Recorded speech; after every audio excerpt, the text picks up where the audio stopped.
काल आपण तिसऱ्या अध्यायात पदार्पण करून 44 क्रमांकाच्या ओळीला येऊन थांबलेलो होतो. हा तिसरा अध्याय म्हणजे साधना आरंभ, तो तृतीय अध्याय. हा अध्याय कशाबद्दल सांगायला सुरुवात केलेला आहे? अर्जुनाला जेव्हा कर्म मार्गाची राहटी सांगितल्यानंतर त्याला स्थित प्रज्ञांची लक्षणे सांगितली आणि सगळी कर्म करत असताना सुद्धा तो कर्म मात्र बंधनामध्ये गुंतला जात नाही, असा साधू पुरुष असतो, असा स्थित प्रज्ञा असतो. मग अर्जुनाला असं वाटलं की आपला सहजच कार्यभाग संपला, आपल्याला काय आता युद्ध वगैरे करायची गरज नाही. आणि म्हणून मग त्याने तिसऱ्या अध्यायामध्ये प्रश्न विचारला, देवा तू असं मला गोंधळात पडल्यासारखं का सांगतो, घोटाळ्यात का टाकतोस? घडीत असं सांगतो, घडीत असं सांगतो. आणि देवाला त्याने थोडंसं टाकूनही बोललं, पण देवाने ते लढिवाळपणाने घेतलं. कारण बालकाचे नि चाले माता जाणून पाऊल घाले. माऊली काय करते, जसं मुलाला चालता येईल तसं स्पीडनी चालत नाही. आणि अर्जुनाला सांगितलेला बोध वास्तविक पथ्याला औषध चांगलंच दिलेलं होतं ते त्याच्या आरोग्यासाठी, पण त्याला न समजल्यामुळे देवाने सांगितलं, त्याला नाही समजलं ना, परत जशी अज्ञानाची काय करावा, किवच करावं, त्याची काय जीव घ्यायचे. मग अज्ञानाची किव करून देव त्याला साधनारंभ सांगतात आणि तिथेच सांगतात की ज्ञान मार्ग एक आहे आणि एक कर्म मार्ग आहे. हा जो अध्याय आहे तिसऱ्या अध्यायात सांगण्यात आरंभ झालेला आहे. त्या साधनाचा आरंभ वरील प्रमाणे निष्काम कर्मापासून असून ते कर्म या तिसऱ्या अध्यायात सांगण्यास आरंभ केला आहे. म्हणून या अध्यायात साधनारंभ आहे म्हणून सांगितले आहे. म्हणजे जीव साधन करायला लागलेला हळूहळू साधना करता करता करता तो साध्यापर्यंत प्राप्त होणार आहे. आणि ती तिसरा अध्याय आहे. आणि त्याच्यामध्ये काल जाता जाता त्यांनी सांगितले की 2 मार्ग सांगितले, पण ते 2 मार्ग कोणासाठी सांगितलेले पहा. आणि आपण कोणत्या सदरात बसतो, आणि साखरे महाराजांचं मत आहे, त्यांनी फायनल मत याचं सांगितलेले की अर्जुनाने सांगितलं मला 2 मार्गापैकी एक मार्ग तू सांग. पुण्याची आज पुण्यामुळे तुझी प्राप्ती झालेली आहे, तू माझा गुरु आहेस, माता आहेस, पिता आहेस, म्हणून देवा तू इहलोकी आणि हितकार असे एक निश्चित मला ते सांग. तेव्हा देव भगवंत सांगतात निष्काम कर्मयोग आणि ज्ञान मार्ग हे दोन्ही मीच सांगितले. त्या दोन्ही मार्गाचे प्राप्त्यस्थान किंवा फल एकच आहे, पण त्या मार्गाचे अधिकारी मात्र मंद व तीव्र भेदाने भिन्न भिन्न आहेत. 2 मार्ग आहेत. एक कर्म मार्गाने चालणारा माणूस आहे, त्याला पिपिलिका मार्ग म्हणतात, आणि एक ज्ञान मार्ग आहे, तो वास्तविक डायरेक्ट भगवंताशी भेट घालून देतो. मग याचे 2 माणसं अधिकारी आहेत. एक कोणता अधिकारी आहे? एक तीव्र अधिकारी आहे, तीव्र प्रज्ञा अधिकारी आहे, ताबडतोब वस्तूची सांगितल्याबरोबर लगेच त्याला आकलन होतो. आणि दुसरा एक मंद प्रज्ञे. मग आता बघा, आता मंद प्रज्ञेमध्ये कोण आहे आणि तीव्र प्रज्ञेमध्ये कोण आहे? अर्थात त्या भिन्न भिन्न अधिकाऱ्यांकरता भिन्न भिन्न सांगितलेली साधने आहेत.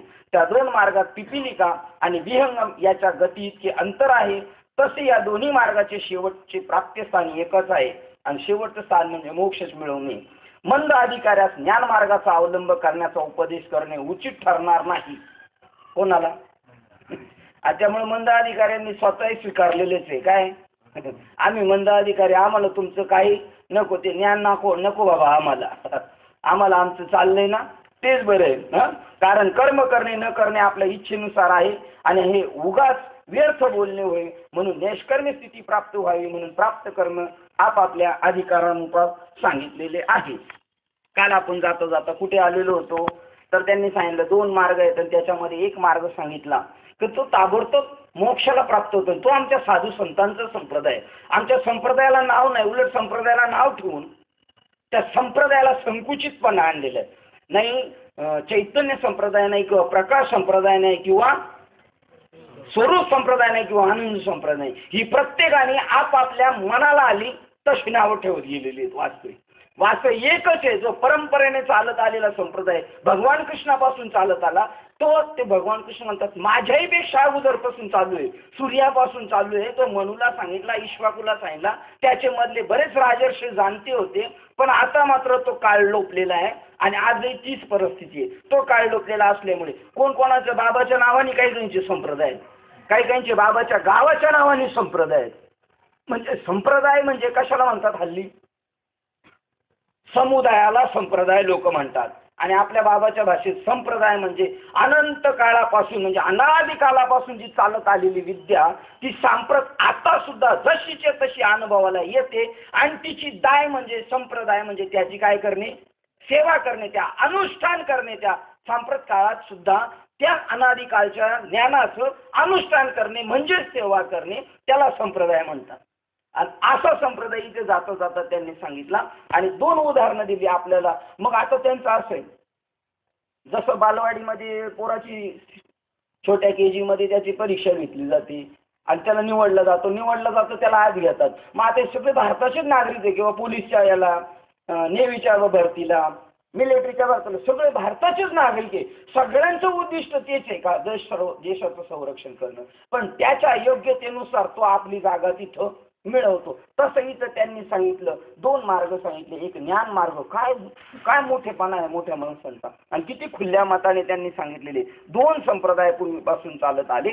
आणि तो आमच्या ज्ञानेश्वर महाराजांचा संप्रदाय आहे, तो आमच्या भगवान कृष्णाचा संप्रदाय आहे, तो आमच्या तुकोबारायचा. यांची नावं अनेक असली तरी संप्रदाय मात्र हे तर आपलेच झाले. पण येशू ख्रिस्ताचा संप्रदाय सुद्धा तो कोणता आहे, तो हाच संप्रदाय. मोहम्मद पैगंबरांचा जो संप्रदाय तो बी हाच आहे.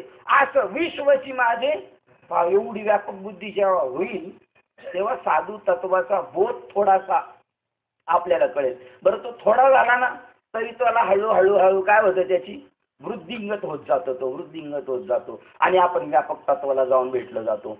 आता पहा बरं, हे म्हणतात ताबडतोब फळाला जसं पक्षी जाऊन सेवन करतो त्या फळाचं, तसं ताबडतोब ज्ञानी माणूस त्या स्वरूपाला प्राप्त होतो. मुखी नाम हाती मोक्ष, ताबडतोब आईची साक्ष बहुतांची. म्हणजे ताबडतोब जो होतो तो संप्रदाय आमच्या साधू संतांचा आहे. त्याला नाव नाही, गाव नाही, का नाही. आणि त्याच्यामध्ये त्यांनी जाता सांगितलं 2 मार्ग, एक ज्ञान मार्ग आणि कर्म मार्ग. वास्तविक गीतेत जरी अनेक मार्ग सांगितले असं जरी म्हटलं तर ते चुकीचं ठरेल. ज्ञानेश्वर महाराज 18व्या अध्यायातल्या 1240 क्रमांकाच्या ओळीच्या पुढच्या ओळी पहा. माऊलीला एकच गोष्ट सांगायची, माऊलीला कोणती गोष्ट सांगायची, प्रमाणात नाही सांगायची. 7 सते श्लोक, अध्याय 18 लेख, आणि देव बोलिले एक, दुजे नाही. देव 18 अध्यायात बोलले तर विषय मात्र, आणि विषय म्हणजे आत्मा आहे, जीवाच्या पाठीमागे लागलेलं जन्म मरण संपावं आणि त्याला मोक्ष मिळावा, म्हणजे आत्मस्वरूपाची प्राप्ती व्हावी. हा या अध्यायाचा, या ग्रंथाचा विषय आहे. 7 सते श्लोक, अध्याय 18 लेख, परी देव बोलिले एक. मग काही ठिकाणी कर्म मार्ग सांगितला, काही ठिकाणी ज्ञान मार्ग सांगितला, की भक्ती मार्ग सांगितला, कर्म संन्यास योग सांगितला. म्हणजे हे वेगवेगळे मार्ग आहेत का, नाही. जसं एकच ताई आहे पण तिला स्वयंपाक बनवताना त्या कालवणामध्ये भाजीमध्ये किती मीठ टाकलं पाहिजे, किती मिरची टाकली पाहिजे, किती तेल टाकलं पाहिजे, याचं तिला काय पाहिजे, ज्ञान पाहिजे. ज्ञान, हे ज्ञान झालं तिचं. तीच ताईला दुसरं करत असताना ते करावं लागणार आहे, मेहनत करावं लागणार, चपात्या लाटायला लागणार, कालवणाला फोडणी द्यायला लागणार, ठसकं येणारे, अमुक येणारे, कांदा चिरताना डोळ्यातून पाणी येणारे, तरी तिला कर्म हे करणंच आहे. आणि हा तिचा कोणता मार्ग झालाय आता, पहिला कोणता झाला, आता कर्म मार्ग. आणि जेवण बनवले ते आल्यानंतर मालक जरी 11 वाजता आला तर त्यांना म्हणणार आहे वाढते, हातपाय धुवून घ्या, का आले तर घ्यान बसा म्हणणार आहे. तुम्ही आलेच लेट तर घ्यान बसा नाही. भक्तिभावाने मुलाला भरवणार, मालकाला, सासू सासऱ्यांना असं करणार आणि प्रेमाने त्यांना ते सेवन करायला वाढणार आहे जेवणासाठी. हा त्यांचा कोणता मार्ग झालाय. ही एकाच व्यक्तीला हे सगळं करायचे, याशी काही वेगवेगळे नाही. एक भक्ती मार्गाचा अधिकारी, एक कर्म मार्गाचा, एक ज्ञान मार्गाचा, असं नाही. भक्ती म्हणजे सुद्धा काय, ईश्वराला प्राप्ती करणे. तिथं ऐक्य सांगितले, किंबहुना नाही हो का तरंगू लहानू परी तो सिंधुसी नो हे बिंदू तैसा ईश्वर आणि मी अनु नो हे चिगा, मी आणि ईश्वर वेगळाच नाही. आयशेनी बास मरते दृष्टी जे उल्हासे तै भक्ती पै आयसे आम्ही म्हणू. आम्ही कशाला भक्ती म्हणतात ज्ञानेश्वर महाराज, का जो जीव आणि आत्मा मी एकच आहे, याच्यात माझ्या तीळ मात्र फरक नाही, असं जो समजतो त्याला म्हणतात भक्ती.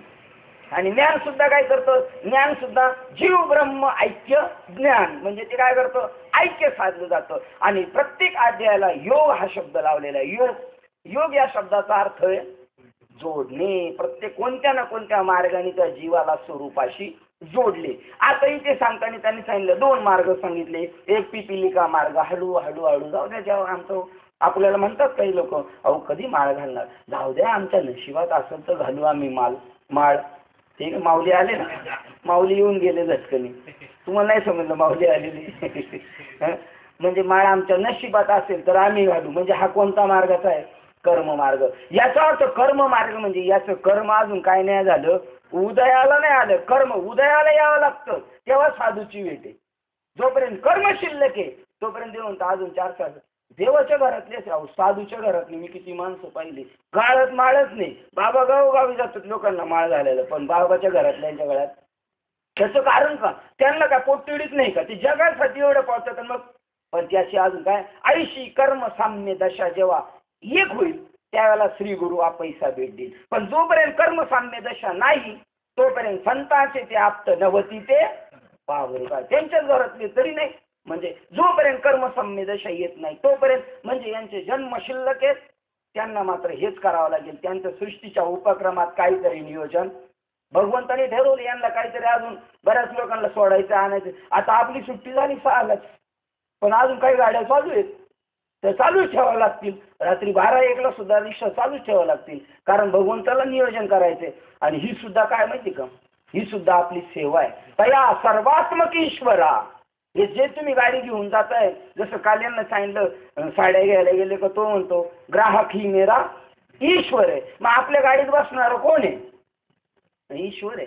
तया सर्वात्मक ईश्वरा स्वकर्म कुसुमाचे विरा. देवाच्या चरणावर जशी फुलं वाहण्यासाठी लोकांची लय पळापळी आहे. 100 रुपयाचा हार असला तरी दसऱ्याला देवाला घालायला जातील, गणपतीला घालायला जातील. पण ही जी सेवा ज्ञानेश्वर महाराजांनी सांगितली त्याच्याबद्दल चांगले चांगले ह्या गोष्टीबद्दल अनभिज्ञ तया सर्वात्मक ईश्वरा स्वकर्म कुसुमाचे विरा. आपली कर्म आलेली त्यांच्या चरणावर समर्पण करायची. कोणाच्या? आपल्या गाडीत बसणाराला, आपल्याकडे जे कर्म आलेले त्या कर्माला. तया सर्वात्मक ईश्वरा स्वकर्म कुसुमाचे विरा. पूजा केली होय आपारा तोषा लागी. संतुष्ट परमात्म्याला संतुष्ट करण्यासाठी हा केलेला त्याने उपक्रम आहे. अशी जी सेवा आहे ती करता करता करता करता एक दिवस साधूची भेट होते, मग त्याला ज्ञान मार्ग मिळतो. एरवी सगळे कर्म मार्गाचे अधिकारी आणि कर्म मार्गाने सुद्धा मोक्षच मिळतो. म्हणजे कसा मिळतो? त्याला परत शेवटी साधूची भेट घ्यावी लागते.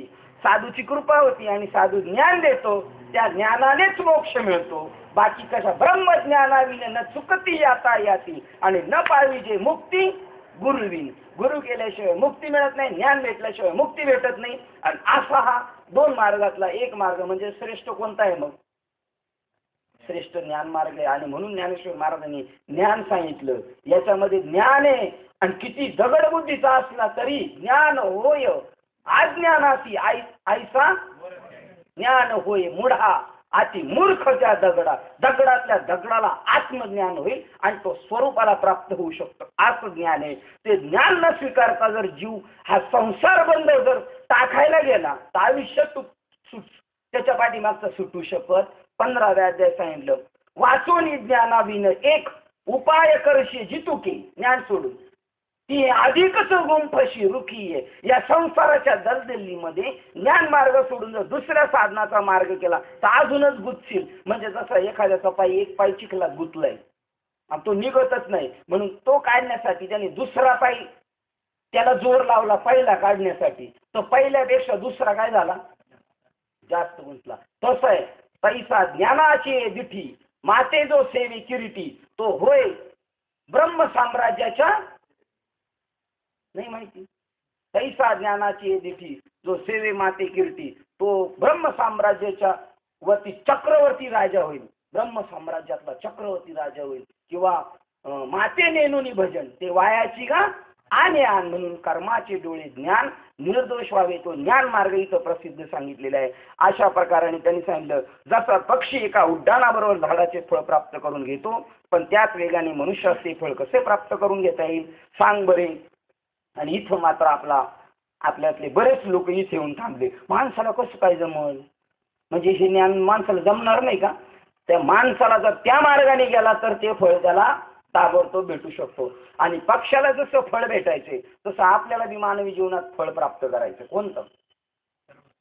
वा वा सर्व. म्हणून तुम्हाला पुढं बसतं म्हणत असतं सर्व सुकृताचे फळ मी. काय सर्व सुकृताचं फळ? परमात्म्याला आलिंगन क्षेम मी देईन पांडुरंगे. त्या परमात्म्याला. आणि ते फळ कसं होईल तर तो हळूहळू एका फांदीवरून दुसऱ्या फांदीवर जाता जाता तो काही वेळाने त्या मार्गाच्या आधाराने फळाजवळ खात्रीने पोहोचेल व तोही तेच फळ प्राप्त करून घेईल. त्याप्रमाणे पहा, सांख्य ज्ञान मार्गाचा आश्रय करून ते ज्ञानी विहंगम न्यायाने पक्षाच्या गतीप्रमाणे तात्काळ मोक्ष प्राप्त करून घेतात. म्हणजे ज्ञानेश तुकाराम महाराज विमानात बसून गेले म्हटले ना, तो हा मार्ग आहे. विहंगम मार्ग म्हणजे कुठं चालतो? विमानाचा मार्ग आकाशात चालतो. आणि म्हणून तुकाराम महाराज त्या संप्रदायात त्या मार्गाने ईश्वर तत्वाला जाऊन भेटलेले आहेत. विहंगम डायरेक्ट फळाला भेटलेले ते. देव पाहावयाचे गेलो तिथे देवची होऊन ठेवलं. जसा पक्षी तो हळूहळू एका फांदीवर दुसरा फांद, त्याचप्रमाणे पहा सांख्य ज्ञान मार्गाचा आश्रय करून ते ज्ञानी विहंगम न्यायाने पक्षाच्या गतीप्रमाणे तात्काळ मोक्ष प्राप्त करून घेतात. दुसरे जे कर्मयोगी ते कर्म मार्गाच्या आधाराने म्हणजे पिपीलिका मार्गाने वेदविध अशा आपल्या वर्णाश्रम धर्माप्रमाणे आचरण करून काही काळाने अंतकरण शुद्धी होईल त्यांची. कर्म करून करून करून निष्काम कर्मयोग त्यांच्या जीवनात येईल. आणि मग ब्रह्म ऐक्य ज्ञान इत्यादी द्वाराने, कोणत्या द्वाराने? ब्रह्म ऐक्य ज्ञान द्वाराने परंपरेने मोक्ष रूप पूर्णतेस प्राप्त होतील.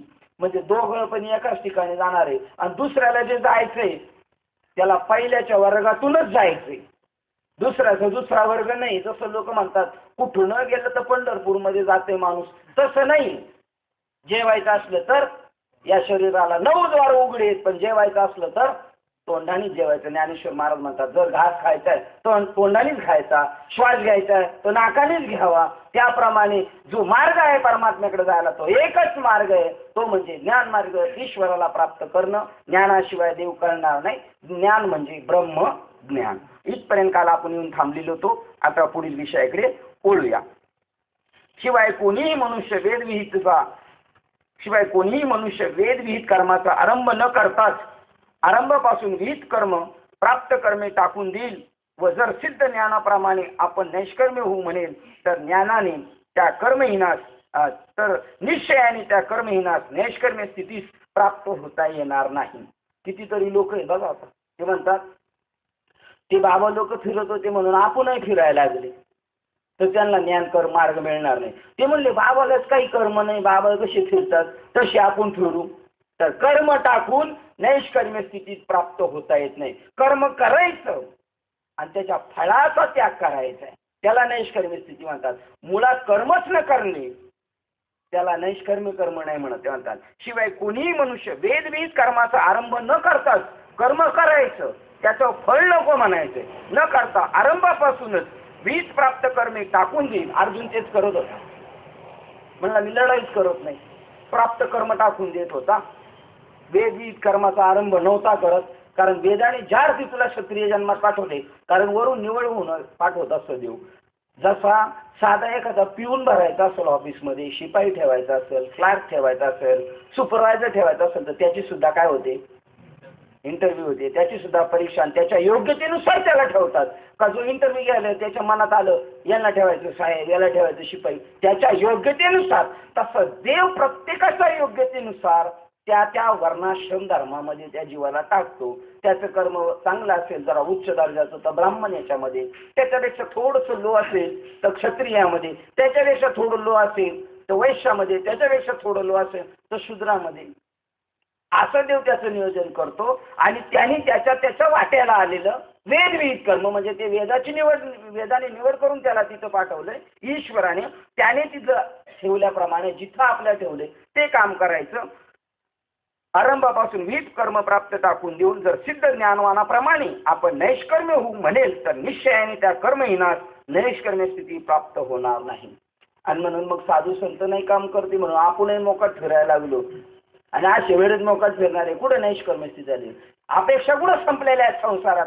संसारातल्या अपेक्षा न संपल्यामुळं परमार्थात येऊन मी अपेक्षा कोणत्या करतोय? माणूस संसारातल्याच करतोय. म्हणजे त्यांनी वेदविहित कर्म टाकलं. ते यादवला सांगितलं होते एका माणसाने. यादवचा गेल्या वर्षापासून जरा बाहेर फिरतो. साठीला बरं म्हणलं, पाय बी मोडले, जरा चांगली सोय होईल, जायला खायला प्यायची चांगली सोय होती 8 दिवस गेला म्हणजे. आणि त्याच्यासाठीच आहे ना सगळं, नाही का, पोटासाठी. तर यादवला निरोध साहेबला म्हणले महाराजाला म्हणा आमच्याकडे तुला रिक्षा चालवायची गरज पडणार नाही. चांगल्याबरोबर आमच्यावर 1.5 तास कीर्तन करायचं, बाकी अर्धा तास आम्ही करू. म्हणजे कर्म टाकून आपल्यात घ्यायचं. मग काय अपेक्षेने करतात ही लोक? ही पोट भरण्याची विद्या केली आणि त्यामुळं जो नैष्काम कर्मयोग साधायचा तो साधत नाही. अरे अर्जुना, ज्याला वेदविहित कर्मे आहेत फक्त ती टाकावीत व तेवढ्यानेच निष्कर्म्य म्हणजे कृतार्थ व्हावे असे म्हणणे निवळ मूर्खपणाचे होय.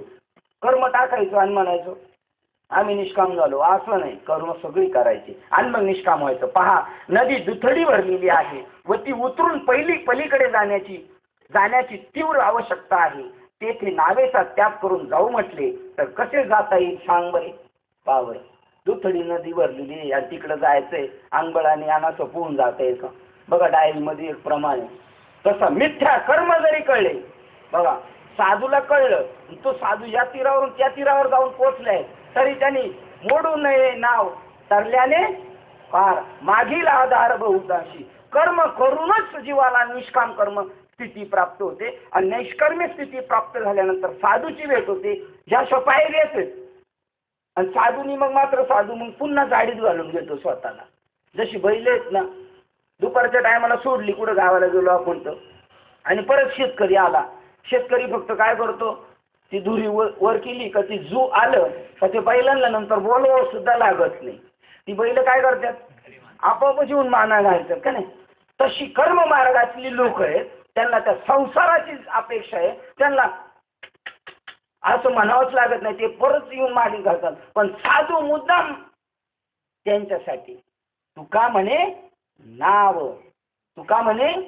नाव, ती स्वतःला आपल्याला त्या जाळीत घालून घेते तरुण जाण्यासाठी.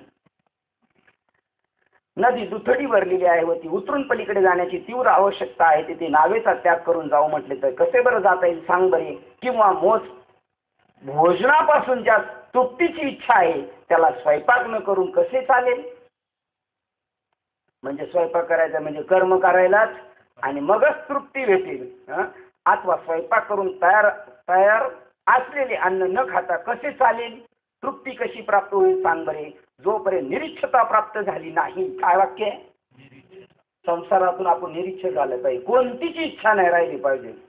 पण आपली शेवटी आली एक इच्छा आहे हो, जरा आळंदीमध्ये पंढरपूरमध्ये जर आपलं काय झालं तर 20 गुंठ जागा घेतली म्हणजे बरं होईल. म्हणजे ही काय सांगा बरं, म्हणजे इकडचं सोडायचं तिकडं गुंतून यायचं, काय घेणं आहे का काही नाही. मग ही कुठं राहतील, आज इकडे ही पहिला विचार करत होता पोरं कुठं राहतील, त्यांना इकडं खोली घ्यायची होती ना, आता यांना तिकडे जाऊन खोली घ्यायची, म्हणजे कशात गुंतलेल्या.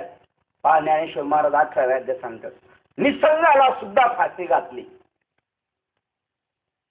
शिष्यशास्त्रादीचे विलास आहे, शिष्यशास्त्र संप्रदायाचे निमिषे घातल्यातील फासे.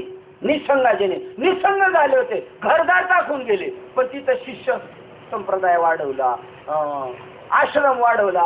मग त्या झाडाझुडपांवर प्रीती जडली बाबाची, मग झाडांना पाणी घालायला. आणि त्याच्यातून एखाद्या शेळीने जर शेंडा उडवलाच त्या झाडाचं का बाबाचं डोकं म्हणजे असंच होणार. असा निसंग माणसाला सुद्धा पाशात घातलेले आहे. विचार करून पाहिलं तर बघा, एक वाक्याचा आपण जर विचार केला तर आपल्याला हात सोडवणार आहे. तुकाराम महाराज म्हणतात याच्याबद्दल, एक अक्षरात आहे माझा रमाकांत. जोपर्यंत निरीक्षता प्राप्त झाली नाही तोपर्यंत कर्म करणे हे असणारच असेल समज, तो शांतच बसू शकत नाही. तीच तृप्ती प्राप्त झाली म्हणजे आत्मसंतोष झाला की ते कर्म करणे साहजिकच थांबते. मग आत्मज्ञानी माणसाचं कर्म थांबलं जातं म्हणजे काय, तो कर्म करीत नाही का, तो कर्मी करी सकळ परी कर्म बंधना ते ना तळे जैसे शिंपे जळाजळ पद्मपत्र. जसं पाण्यात कमळ काय, त्या कमळावर पाणी जरी पडलं तर ते पाणी शिल्लक राहत नाही, सरसर निघून जातं. तसा तो संसारात कर्म करतो, पण त्याला मला अमुक करणे अशी भाषा संपली त्याची. मला अमुक करायचंय, मला अमुक नाही करायचं, ही भाषा त्याची संपलेली आहे. म्हणून पार्था, ज्याला नैष्कर्म्य स्थितीची म्हणजे परमात्मा प्राप्तीची तीव्र इच्छा आहे त्याला वेदविहित कर्माचरण सोडणे कधीही योग्य होणार नाही. आमच्या 18 पगड जातीमध्ये साधू जन्माला आले, ते चप्पल शिवणारे कोण साधू, रोहिदास स्वांबर. कोणाचे गुरु होते मीराबाईचे गुरु होते. बघा आता राजाच्या पोरीचे गुरु होते, त्यांना काही कमी पडलं असतं का? त्यांनी नुसता एक गळ्यातला हार दिला असता, त्याला दरवर्षी गुरुपौर्णिमा साजरी करायची गरज नसती पडली. पण त्यांनी आपल्या वाट्याला आलेलं कर्म टाकलं नाही. त्यांचं म्हणजे तुम्हाला नैष्कर्म्य स्थिती आणि परमात्म्याची प्राप्ती करायची असेल तर तुमच्या वाट्याला आलेलं कर्म टाकता नाही. अर्जुना, तू म्हणतो कर्म टाकून मी निघून जाईल, तुला करावंच लागेल. सेना महाराज दाढी करायची आणि दाढी करता करता राजा दाढी करताना पाहायचं तर माझी दाढी कोण करतोय? विठ्ठल परमात्मा करतोय. राजा आरशात बघायचं तर माझी दाढी कोण करतोय?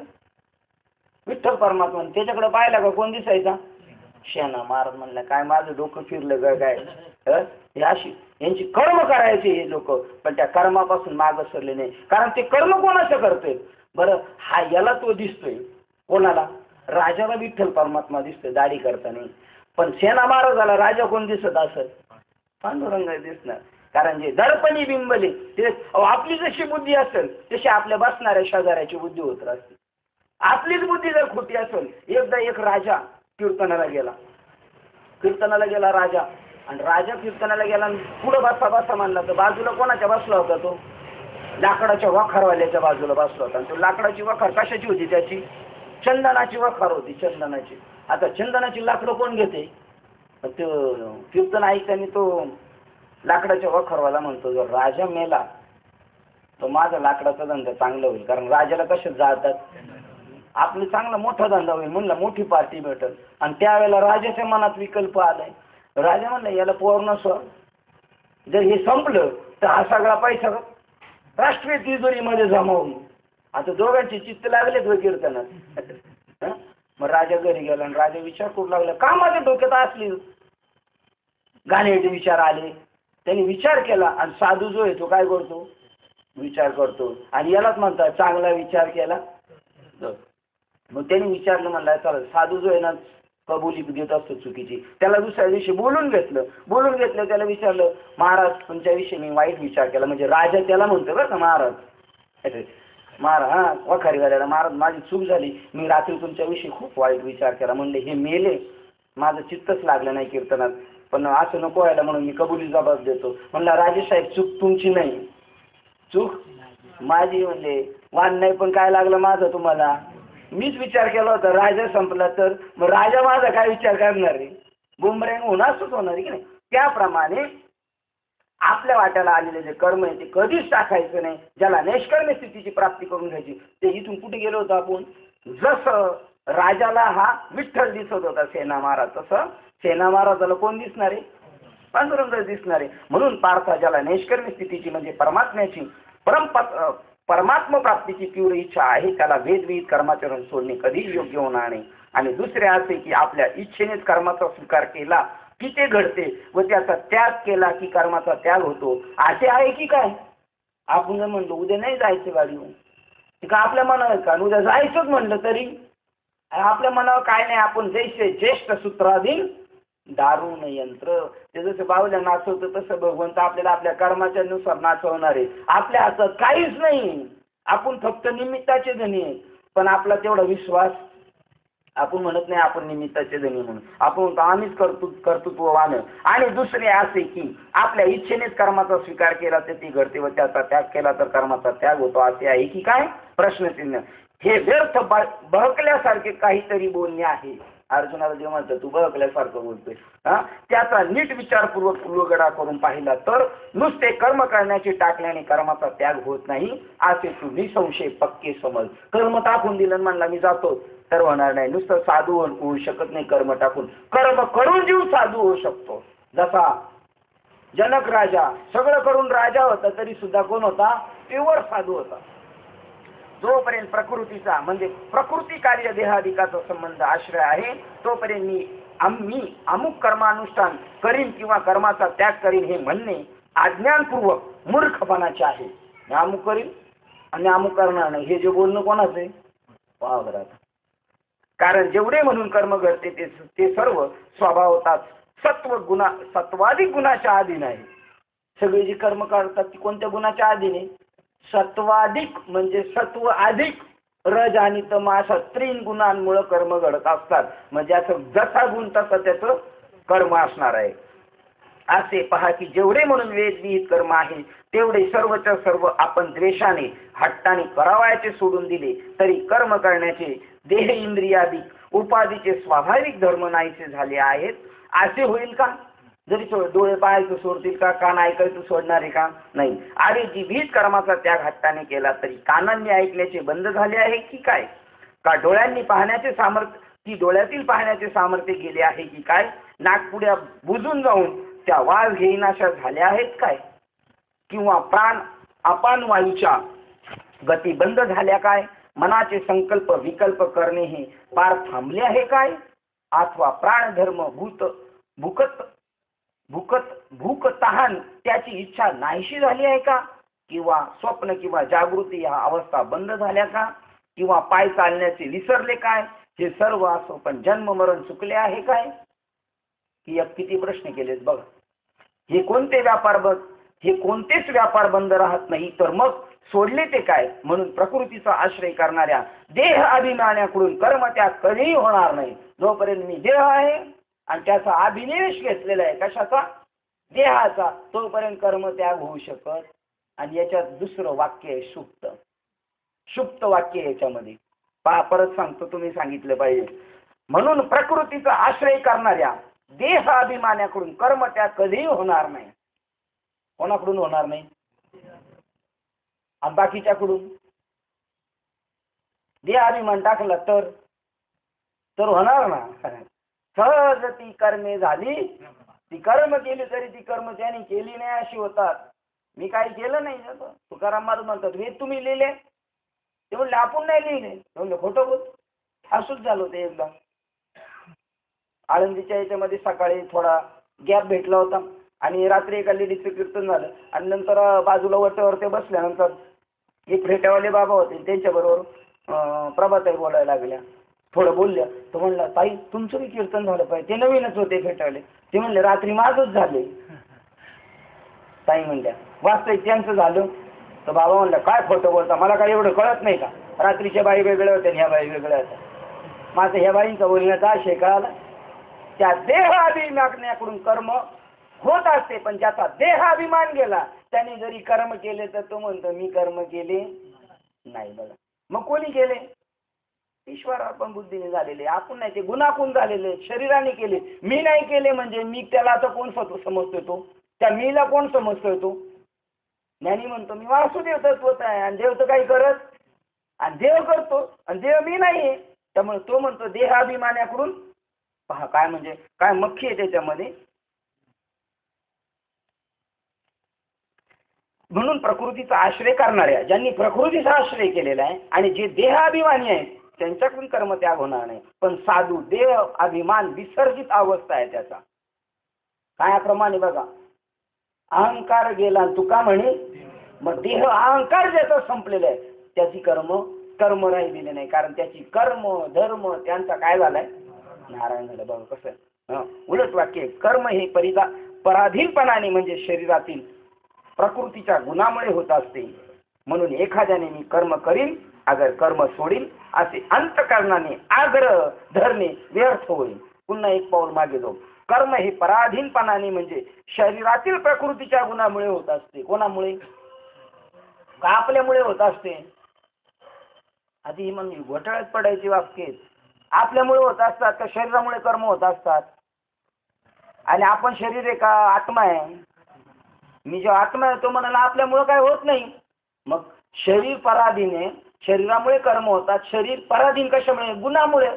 गुणक्षोभ जसा होईल तसं तो कर्म करील. सत्वगुण वाटला तर सत्वगुण धर्माचं कर्म करील. रजगुण म्हणजे तो गुणाच्या अधीन इंद्रिय, शरीर त्याच्या अधीन आणि हा मात्र अलिप्त आहे. त्याने अलिप्तपणा पाहिजे. पराधीनपणा म्हणजे शरीरातील प्रकृतीच्या गुणामुळे कर्म होत असते. म्हणून एखाद्याने मी कर्म करीन अगर कर्म सोडील असे अंतकरणाने आग्रह धरणे व्यर्थ होय. आणि म्हणून साधूचं लक्षण सांगताना 12 वेळा त्यांनी सांगितलं भक्ताच्या मनावर नाही कसं वागायचं. त्याला देव जसा घेऊन जाईल तसं देव त्याचं जाणे. काही प्रमाण आहे का? देव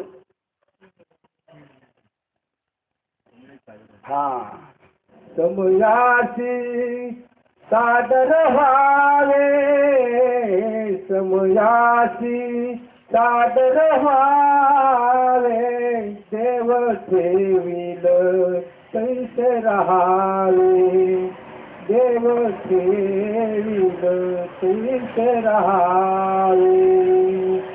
परफेक्ट. आता समजलं त्यांना पुढं घुसायचं आहे का नाही. समयाती सादर व्हावे देव ठेवी कोणे दिवशी पालखी सुभेदारी कोणे दिवशी पायीचा चाकर चालत जावे समयाशी बाबर. मग ते साधू तसं समजतो. तो म्हणतो आपल्या हातात नाहीच आहे ती गोष्ट. अरे असे पहा की कोणी रथावर आरूढ झाल्यावर बघ काय दृष्टांत दिला. आता या शरीरात गुंतला म्हणजे त्याला कर्म करणेच आहे. पहा अरे असे पहा की कोणी रथात आरूढ झाल्यावर मग जरी स्वस्थ बसला असला तरी तो रथाच्या अधीन असल्यामुळे सहजच रथाच्या फिरण्यामुळे त्याचे हिंडणे फिरणे हे सहज घडत असते. रडतरावाला जर टाकला गाडीत उचलून तो जरी म्हणला नाही यायचं मला पंढरपूरला तरी तो पंढरपूरला जाणार, कारण त्याला त्या गाडीत टाकलेले. तसं आपल्याला या रथात टाकलेलं आहे शरीराच्या, आणि त्या शरीराचं जे कर्म आहे त्या कर्मानुसार आपली चाल ढकल होणारच आहे. किंवा झाडाचे वाळलेले पान आपण स्वतः निचेष्ट क्रियारहित असताही ज्याप्रमाणे वायूच्या वेगाने उडून उंच आकाशात इकडे तिकडे भ्रमण करते. काय तुमचं प्रमाण आहे का? वृक्षाचे पान हले ज्याचे त्याच्या सत्तेने होत असतं. आपण निमित्त मात्र आहे. जसं ते वाळलेलं ना पाणी, आता त्याची काय किंमत राहिलेली आहे, पण त्याला वायू पळवतोय. तसं आपल्याला कोणतरी एक पळवतोय आणि आपण पोरांना सांगतो त्याच्या नादी लागू नको, जे तुला उगच पळवतोय. त्यांच्या घरचे होते तुम्ही त्यांच्या नादी नको लागू, ते उगच पळवतात तुम्हाला. त्याप्रमाणे प्रकृती व तत्कार्य शरीराधिकाच्या आश्रयाने, कोणाच्या? प्रकृती, आणि त्या प्रकृतीचं तत्कार्य शरीराधिकाच्या आश्रयाने व कर्मेंद्रियेच्या विकाराने नैष्कर्म्य स्थितीला पोचलेला पुरुषही नेहमी शरीरात कर्म करतोच. कुठं पोचलेला आहे तो? निष्काम कर्मस्थिती. त्याला काही करायचं नाही तरी सुद्धा तो शरीरात आहे तोपर्यंत देव सांगतात पुढे सांगणार अरे मला करावं लागतं तर तुमचं काय घेऊन बसले. म्हणून जोपर्यंत जीवाला शरीराचा मायेचा संबंध आहे, परत बघा काय वाक्य, जोपर्यंत जीवाला शरीराचा मायेचा संबंध आहे तोपर्यंत कर्माचा त्याग घडणे कधी शक्य नाही. कोणाला? शरीराला. मायेचा जोपर्यंत आपला संबंध आहे त्यांचा ना आपला संबंध संपला तर, त्यांचा ना आपला संबंध, शरीराचा ना आपला संबंध संपला पाहिजे. आणि देहात असताना जिवंत असताना संपला पाहिजे बरं का. आणि एकदा का त्याचा संबंध संपला का तो परत काळजी करेल, शरीराची काळजी करत नाही. ज्याचा हयातीतच शरीराशी आपला संबंध संपला तो परत त्याचं शरीराचं काय झालं त्याची काळजी करत नाही. बिलाड्यापणी गोटीमध्ये सांगितलं दृष्टांत सांगतो. एकदा का सोडचिठ्ठी झाली ना त्या बाईशी सोडचिठ्ठी झाली ना, तिचं ना आपलं पटत नाही म्हणून सोडून दिलं. मग तिचा नंतर विचार काय करायची गरज आहे का? तिचं झालं का दुसरं लग्न, तिला काही पोरं झाली का? म्हणजे एकदा संबंध संपला ना, तसा कशाशी संबंध संपला पाहिजे आपला? शरीराशी संबंध संपला पाहिजे. शरीराचा संबंध संपला का मग मात्र त्याला त्याच्याशी काही घेणं देणं. आणि ती तुकाराम महाराजांची स्थिती होती, गळ्यात जरी हार घातले चपलीची तरी काही घेणं देणं. निंदा अथवा, कारण तुम्ही निंदा कशाची करताय? लायक नसणाऱ्या शरीराची. लायक नाही म्हणजे काय? नालायकी. काय असं आपल्याला वाटते का आपलं शरीर नालायक आहे म्हणून? त्याला चाललंय सजवण्यात, नालायकाला सजवण्यात आपलं आयुष्य खर्च चाललेलं आहे. आणि जो लायक परमात्मा आहे त्याला आयुष्यात कधी ओळख ना आपलं, त्या दृष्टीने आपले प्रयत्नच नाही का. जो लायक आहे म्हणजे जो योग्य आहे या शरीरामध्ये त्याचा केव्हाही नाश होत नाही, त्याला ओळखण्यासाठी आपलं आयुष्य खर्च नाही पाडत आपण. आणि या देहाच्या पोषणासाठी काय ओळ आहे तुमची? शरीराच्या पोषणासाठी चालू आहे. तरी भोग जात जे तुले ते एका देहाचे नेणिके, आणि हे देह तो पडले काळाचे हाती. म्हणजे नाश्याला सजवण्यात आपलं आयुष्य चाललंय, पण आत्मस्वरूपाला सजवण्यात आपण विस्मरण झालेले आहे आपले. म्हणून जोपर्यंत जीवाला शरीराचा मायेचा संबंध आहे तोपर्यंत कर्माचा त्याग घडणे कधी शक्य नाही. असे असूनही जे कर्माचा त्याग करू म्हणतील तर त्याचा तो पोकळ आग्रहच मात्र ठरेल. आणि आपल्याला बघा युक्ती शिकवली कशी. प्रकृती म्हणजे स्त्री आणि पुरुष म्हणजे आत्माने दोघं जेव्हा एकत्र आले लग्नाच्या निमित्ताने लगेच सत्यनारायणाची पूजा, तेव्हा दोघांना एकाच्या हातात हात घालून सांगितलं, फुलं सोडा, तांदूळ सोडा, पाणी सोडा आणि काय म्हणा, स्वाहा ब्रह्मार्पणमस्तु, ब्रह्मार्पणमस्तु, ब्रह्मार्पणमस्तु. तशी ही प्रकृती आणि हा पुरुष या दोघांचं जेव्हा ऐक्य झालेले आहे आणि हा जन्म मरणाचा संसार त्यांना निकालाच लायचं करायचा, तेव्हा या प्रकृतीला आधारभूत धरून तिच्याकडून कर्म करून त्या जीवाला, आतल्या जीवाला सुटायचं आणि सगळी केलेली कर्म स्वाहा ब्रह्मार्पणमस्तु, ब्रह्मार्पणमस्तु, ब्रह्मा. आणि हा योग आहे बघा ना, जसं अनुग्रह आणि प्रबोध ह्या दोन जशा प्रक्रिया आहे, तशी एक पूजा आहे पहिल्या दिवशी. दुसऱ्या दिवशी कोणती पूजा आहे? उत्तर पूजा आहे. पहिल्या पूजेचा थाट जास्त आहे का उत्तर पूजेचा?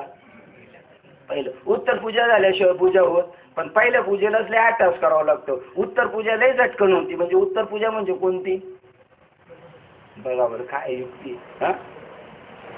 अर्जुना, वेदविहित कर्माचा त्याग करून, म्हणून कर्माचा त्याग करणं म्हणतील तर त्याचा पोकळ आग्रह मात्र ठरेल. अरे वेदविहित कर्माचा त्याग करतात, पण केवळ कर्मेंद्रियांचा निग्रह करून एवढ्यानेच जे पुरुष कर्मातीत अवस्थेस प्राप्त होऊ इच्छितात, वेदांनी सांगितलेलं म्हणजे आपण जे कर्म आपल्या वाट्याला आले कर्म ते टाकलं, पण शरीराच्या पोषणाचं कर्म कुठे टाकलेले? त्यांना कर्म त्याग तर मुळीच घडत नाही, कारण त्यांच्या मनामध्ये कर्तव्य बुद्धी शेष असतेच. मला अमुक काहीतरी करायचे हे शुद्ध रूपाने आतमध्ये शिल्लकच असतं. तरी पण कर्मातीत झाल्याचे वर भिक्कार नाटक दाखवतात. काय बरं, आता हे वाचलं ना आपण, आणि आपण जिथे आपण जोडी तो म्हणाला आपल्याला असं भिक्कार नाटक करायचं नाही. आणि ही अशी वाचली पाहिजे ज्ञानेश्वरी, तरच कळणार. एरवी आपल्याला कळूच शकत नाही. असं वाटतं नुसतं पुण्य झालं, भर वाचत जायचं, पायात पाय गुट पडून मरायचं, पण आपल्याला त्याच्यातला काय उलगडा व्हायचा नाही. त्यांना कर्म त्याग तर मुळीच घडत नाही, कारण त्यांच्या मनामध्ये कर्तव्य बुद्धी असते. तरी पण कर्मातीत झाल्याचे वर भिकार नाटक दाखवतात. खरोखर ते निव्वळ ढोंग दैन्य आहे असे समज. आणि म्हणून तुकोबारायांनी हे पाहून एक अभंग निवडला, एकदम मस्त. सोंगे छंदे काही देव जोडी आईसे. नुसतं साधू नाटक करतोय, साधू जसं करतोय तसं आपण काय करतो बघतो, नाटक करतो. योग नाटक करून परमार्थ होत नाही. वास्तव आतमध्ये झालं पाहिजे ती प्रक्रिया. तशी ही निव्वळ ढोंग आणि नाटक आहे आणि ते दैन्य आहे असे समज. पार्था असे असतील ते लोक नेहमी केवळ खरोखर विषयासक्त असतात. आणि मग यांच्या अपेक्षा गेलेत का सांगा बरं? भक्तीचं नाटक करतात, लोकांना दाखवतात आम्ही करतो, पण विषयासक्तपणा गेले का? मला गावाला घर बांधून द्या नाही, आम्हाला जायला लय त्रास होतो, गाडी द्या ना घेऊन. ही जी अपेक्षा आहेत, हे कसल्या अपेक्षा आहेत? हे निव्वळ काय? देवभार घातला, आणि देवभार घातला तर देव सगळंच करतो ना. पार्थ असे आहे असतील ते लोक नेहमी खरोखर केवळ विषयासक्त असतात असे निसंशय जाण. आता अर्जुना म्हणजे आपल्याला सांगतात बरं का, तुम्ही अशी विषयासक्त लोक आहेत त्यांना जाणा, त्यांचा त्याग करा, त्यांच्या पाठीमागं जाऊन आपलं बल होणार. आता अर्जुना प्रसंग प्राप्त अशी तुला खऱ्या निरीच्छ नैष्कर्म्य सिद्धीस पावलेल्या मनुष्याची लक्षणे सांगतो, ती लक्ष देऊन ऐक. कारण का त्यांच्या मागे जायचं आपल्याला, त्यांच्या मागे गेलो तर आपलं कल्याण आहे.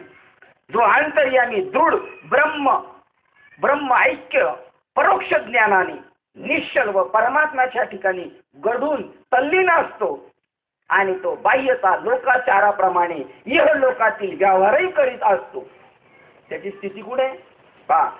जो अंतर्यामी दृढ ब्रह्म ऐक्य ज्ञान परोक्ष ज्ञानाने अपरोक्ष ज्ञानाने मी परमात्मा स्वरूपे अशा अपरोक्ष अनुभवाने दृढ झालेले, त्याचं तिथं चलविचल नाही, निश्चल व परमात्म्याच्या ठिकाणी घडून तल्लीन होऊन गेलेला आहे.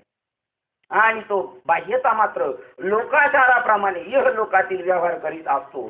तसा जो इंद्रियांना कर्म प्रवृत्तीविषयीची आज्ञा करीत नाही आणि विषयाची भीतीही बाळगीत नाही.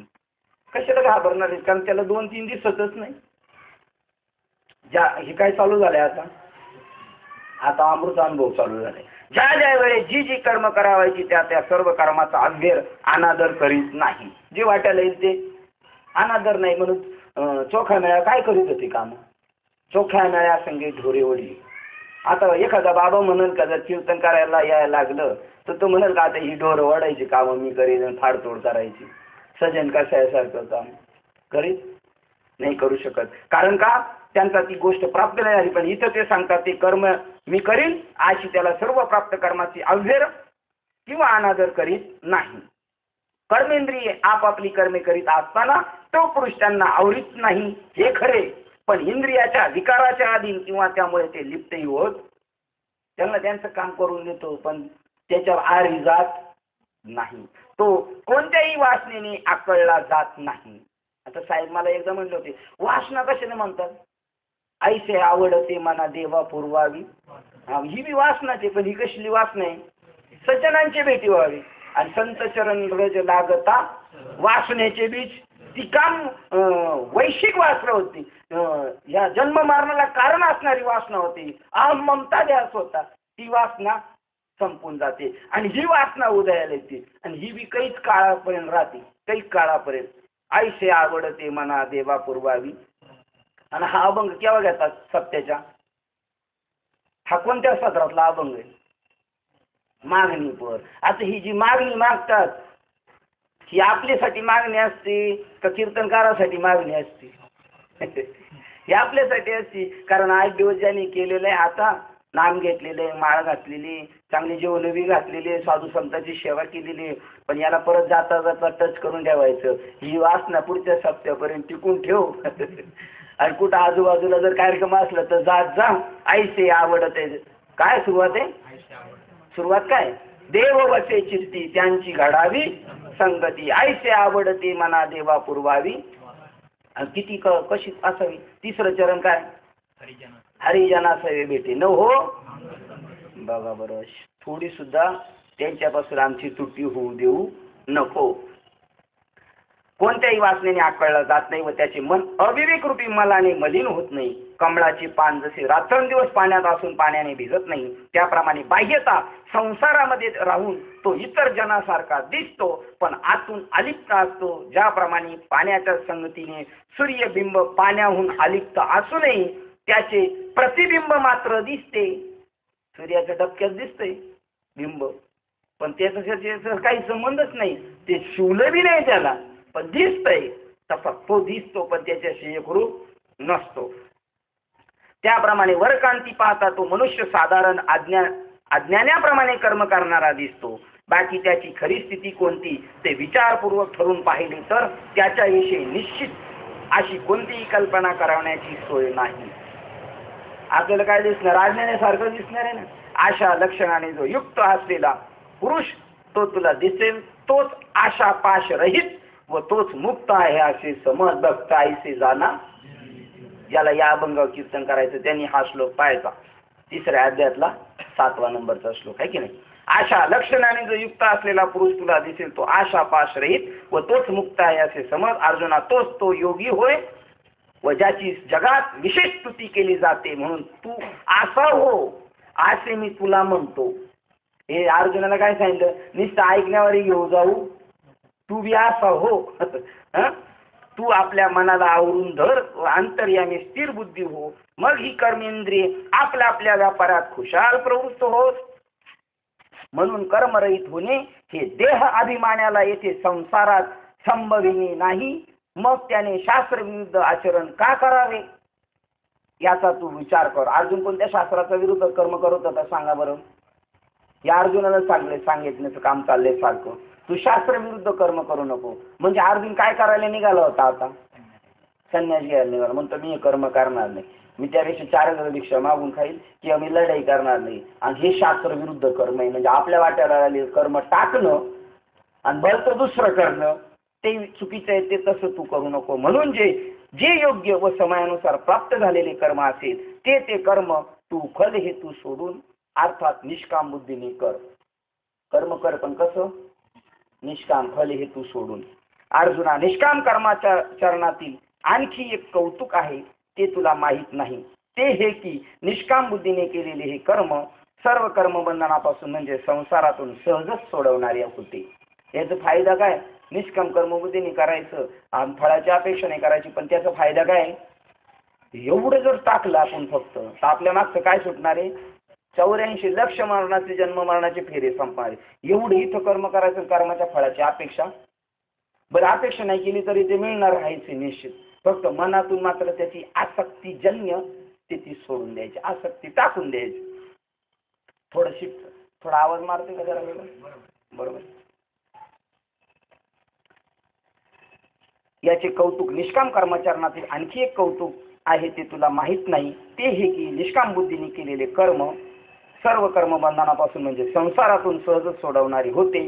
पहा, म्हणजे संसारातून सहज सोडवणार होते. पहा, वर्ण परंपरेने वर्णाश्रम धर्म अधिकाराप्रमाणे उचित स्वभावाचे जो आचरण करतो तो त्या आचरणाने निश्चय करून मोक्ष प्राप्त पावतो. बघा किती सांगितलं, आपल्या आपल्या वाट्याला आलेलं कर्म करता करताच माणूस मोक्षधाम प्राप्त करू शकतो. आपलं कामधंदा न सोडता, त्याग न करता त्याने आपली कर्म केली तर मोक्ष त्याला ऑटोमॅटिक घरी येऊन भेटेल. बाबा रे, आपल्या धर्माप्रमाणे आचरण करणे हाच नित्य यज्ञ होय असे समज. कोणता यज्ञ? नित्य यज्ञ आपला चालू आहे. त्या नित्य यज्ञाला आपण चुकलो आणि बघा देव पुढे सांगणार आहे ते नित्य यज्ञात ते चुकले आणि म्हणून त्यांची ही फजिती झालेली आहे. बाबा रे, आपल्या धर्माचरणाप्रमाणे आचरण करणे हाच नित्य यज्ञ होय असे समज. आता आपल्याला यज्ञ कोणते माहिती आहेत? मोठमोठे यज्ञ त्याचे 5,000 रुपये भरून आपण करू, 10,000 रुपये भरून करू, 8 दिवस दांड्या मारू, कपडे नवीन आणू, रंगीत संगीत कपडे, आणि अशा प्रकारचा तो यज्ञ आपल्याला करायला आवडतो. पण साधू संतांनी सांगितलेलं त्याच्याकडे आपलं लक्ष मुळीच, आणि म्हणून बघा किती सोडवणारं तत्व आहे. म्हणून कोर्टात गीता ठेवलेली आहे. प्रत्येकाने त्याचा अभ्यास केला पाहिजे आणि आपण त्याच्यातून काही घेऊन आपल्या जन्म मरणाची राठी संपवली पाहिजे. म्हणून वर्णाश्रम धर्माप्रमाणे वर्तन केले असता त्यात पापाचा रिगावच होत नाही. जरी मुर्दे पाडले तरी पाप लागणार नाही. प्राण्यांकडून जेव्हा हे स्वधर्मचरण टाकले जाते आणि वाईट कर्माच्या ठिकाणी आसक्ती वा प्रवृत्ती निर्माण होते, तेव्हा त्या संसार बंध प्राप्त होतो व जन्म मरणाच्या फेऱ्यात पडतो. म्हणून स्वधर्माप्रमाणे आचरण करणे हाच अखंड यज्ञ याजन आहे असे समज. अखंड हरिनाम शब्द सांगितला, न खंड होणारा तो. आणि जो पुरुष हा यज्ञ करतो त्याला केव्हाही बंधन प्राप्त होत नाही. असे सर्व लोक जे कर्माने बांधले गेलेले आहेत ते स्वधर्माला चुकले म्हणूनच ते कर्मपाशात गुंतून परतंत्र झालेले आहेत. पार्थ, आता तुला मी ह्याविषयी एक कथा सांगतो, ऐक. प्रथम ज्यावेळेस ब्रह्मदेवाने सृष्टी केली आणि आदी संस्था निर्माण केली. बघा, आता ज्याला काहीच माहित नाही, ज्याच्या गळ्यात माळव नाही, काय नाही, त्यांनी काय करावं सांगितलेलं. त्यांनी आपली कर्म करायची. ज्याच्या गळ्यात माळे पण बोध नाही त्यांनी बी काय करायचं ते सांगितलेले. धर्माबद्दल आपल्याला काहीच माहित नाही ना, बस ठेविले आनंद ते तैशीच राहावे. आपल्याला जिथं ठेवलंय तिथंच आपण आपल्या कर्माशी एकरूप राहायचं. इमानदारीने कर्म केल्यानंतर आपल्याला काय फायदा होतो ते पहा. 10 नंबरचा श्लोक आहे, 3ऱ्या अध्यायातला 10 नंबरचा श्लोक. घरी गेल्यावर परत बारकाईने वाचायचा. काय काय सांगितलंय, जे नको करायला सांगितले ते आपण करतो आणि म्हणून गुत्ताड्यात सापडतो. पहा, त्यावेळेस देवाने काय केलं, ब्रह्मदेवाने सृष्टी निर्माण केली आणि मग त्या सृष्टी निर्माण केल्यानंतर त्या सृष्टीतले सगळे प्रजाजन त्या ब्रह्मदेवाकडे गेले. आम्ही काय करायचं, आम्हाला कसं काय सोडवणार, आम्ही जन्म मरणाच्या राठीतून कसं सुटू, हे प्रश्न विचारणारे. त्यावेळेस सर्व मानवाधिक प्राणी त्यांनी नित्य आचरण्याची यज्ञाधिक धर्म ही दोन्ही बरोबरच उत्पन्न केली. ब्रह्मदेवानी माणसं आणि त्यांना वाट्याला येणारं कर्म म्हणजेच धर्म त्यांच्या बरोबरच निर्माण केलं. परंतु ते यज्ञ धर्मस्वरूप गहन सूक्ष्म असल्यामुळे प्रजांना ते समजले नाही. तेव्हा त्यांनी ब्रह्मदेवाची प्रार्थना केली की देवा, ह्या लोकात आम्हाला काय तरणोपाय आहे. तेव्हा भगवानाच्या नाभी कमलापासून उत्पन्न झालेला ब्रह्मदेव त्या लोकांना काय म्हणाला ते पहा. या जगातले लोक ब्रह्मदेवाला जाऊन विचारलं, आम्हाला तर काही कळत नाही, कसं काय करावं, धर्म कशाला म्हणतात, काय करायचं, आम्ही याच्यातून कसं सुटू, आम्हाला तुम्ही सांगा. तेव्हा आता ब्रह्मदेव सांगायला लागलाय काय ते बारकाईने ऐका. तुमच्या वर्णाश्रम विशेषाप्रमाणे आम्ही पूर्वी स्वधर्म नियमित केले आहेत. ब्रह्मदेव म्हणतात त्याप्रमाणे त्याचे तुम्ही आचरण करा, म्हणजे तुमच्या मनातील हेतू सहजच पूर्ण होतील. तुम्ही जी अपेक्षा कराल ती पूर्ण होणार आहे. तुम्ही व्यवहारातली संसारातली जरी केली ना ती सुद्धा पूर्ण करणार आणि देव देणार ती गोष्ट देणार आणि त्याच्याबरोबर तुम्हाला मोक्ष सुद्धा देणार. त्याखेरीज तुमच्या वाट्याला आलेले कर्म आचरण करा, म्हणजे तुमच्या मनातील हेतू सहज पूर्ण होतील. पण त्याखेरीज तुम्ही व्रत कैवल्य करू नका. पॉइंट नोट करून ठेवा. काय सांगितलं, तुमच्या वाट्याला आलेली कर्म करा, पण त्याच्याबद्दल ते टाकून नुसती व्रत कैवल्य उपवास तापास करत बसू नका. त्याखेरीज तुम्ही व्रत कैवल्य करू नका. उपवास तापास करून शरीरास कष्ट देऊ नका. नलावडे साहेबांनी सांगितलं बरं का. लय उपवास करू नका. आमचे भाऊ शनिवार रविवार आता सोमवार आणि उद्या एकादशी. आता उद्याची लय पंचायत आहे लोकांची. एकादशी सोडायची का शनिवार सोडायचा. उद्या एक शनिवारी आणि एकादशी पण आहे. आता किती पेच प्रसंग आलेला आहे सांगा बरं. किती गण प्रसंग. आळंदीची यात्रा ह्या एकादशीला आजच्या एकादशीला धरायची का उद्या एकादशीला धरायची. असे प्रसंग आठवतात का तुम्हाला मागच्या वर्षात झालेले. काही महाराज म्हणले आज एकादशी धरा, काय म्हणले अहो कॅन्सल झाली आजची एकादशी, उद्या धरा. एवढा बावटाचा बाजार आहे. म्हणजे आपणही त्याच्यातच आहे. कारण आपण ब्रह्मदेवाच्या नित्य यज्ञात ते चुकलो म्हणून हे आपल्या माथ्याला आलेले. उगाच व्रत काही वल्यन उपवास तापास करून शरीर झिजवायचं. मग तुम्ही मला एकादशी करता का नाही. एक उपवास करायचा आपला. एक करायचा आपल्या प्रकृतीला आराम म्हणून. जशी 8 दिवसातून एकदा कंपनीला सुट्टी ठेवाच लागते. नाही ठेवली तर त्या एरियातली लाईट गव्हर्नमेंट वरून बंद करून टाकतं. कारण आराम पाहिजे त्या यज्ञांना म्हणून. तुम्ही उपवास तापास करून शरीरास कष्ट देऊ नका व तीर्थयात्रे करता कुठे दूर जाण्याचे श्रम करू नका. 15,000 रुपये भरून जातील. तिकडून आल्यावर काही ना तिकडंच ऍडमिट करावं लागतं. काय तिकडून आल्यावर इकडं जुलाबावर बसतात. काहीचे पाय सुचतात. का रिकामा उद्योग करतात लोक. ज्ञानेश्वर महाराजांचा याच्यावर अभंग आहे. ज्ञानेश्वर महाराजांचा याच्यावर अभंग आहे. देव जवळ असता आन तीर्था जाशी मोकलासी आता ज्ञान देव म्हणे. आता चुकला, आता संपला तुझा जो ज्या ईश्वर प्राप्तीसाठी तुला शरीर दिलं होतं तोच मार्ग तू घालून टाकला. निर्जीव दगडाची काय करशी सेवा, तो तुझा निर्दैवा देईल काय. कौन्या गुणी भुली पडली गवारा, तीर्थाचे माहेरा नवळ कशी. 108 तीर्थ ज्याच्या चरणावर लोटंगण घेतात तो तुझं हृदय भुवनी आत्माराम. अष्टोत्तरचे तीर्थे जयाचे चरणी तो तुझ्या हृदय भुवनी आत्माराम. कवन्या गुणी भुली पडली गवारा. आता गवारा म्हणल्यावर बरं वाटतं आपल्याला. आपल्याला शान म्हणल्यावर बरं वाटतं. देव जवळ असता आन तीर्था जाशी काय म्हणायचं होतं.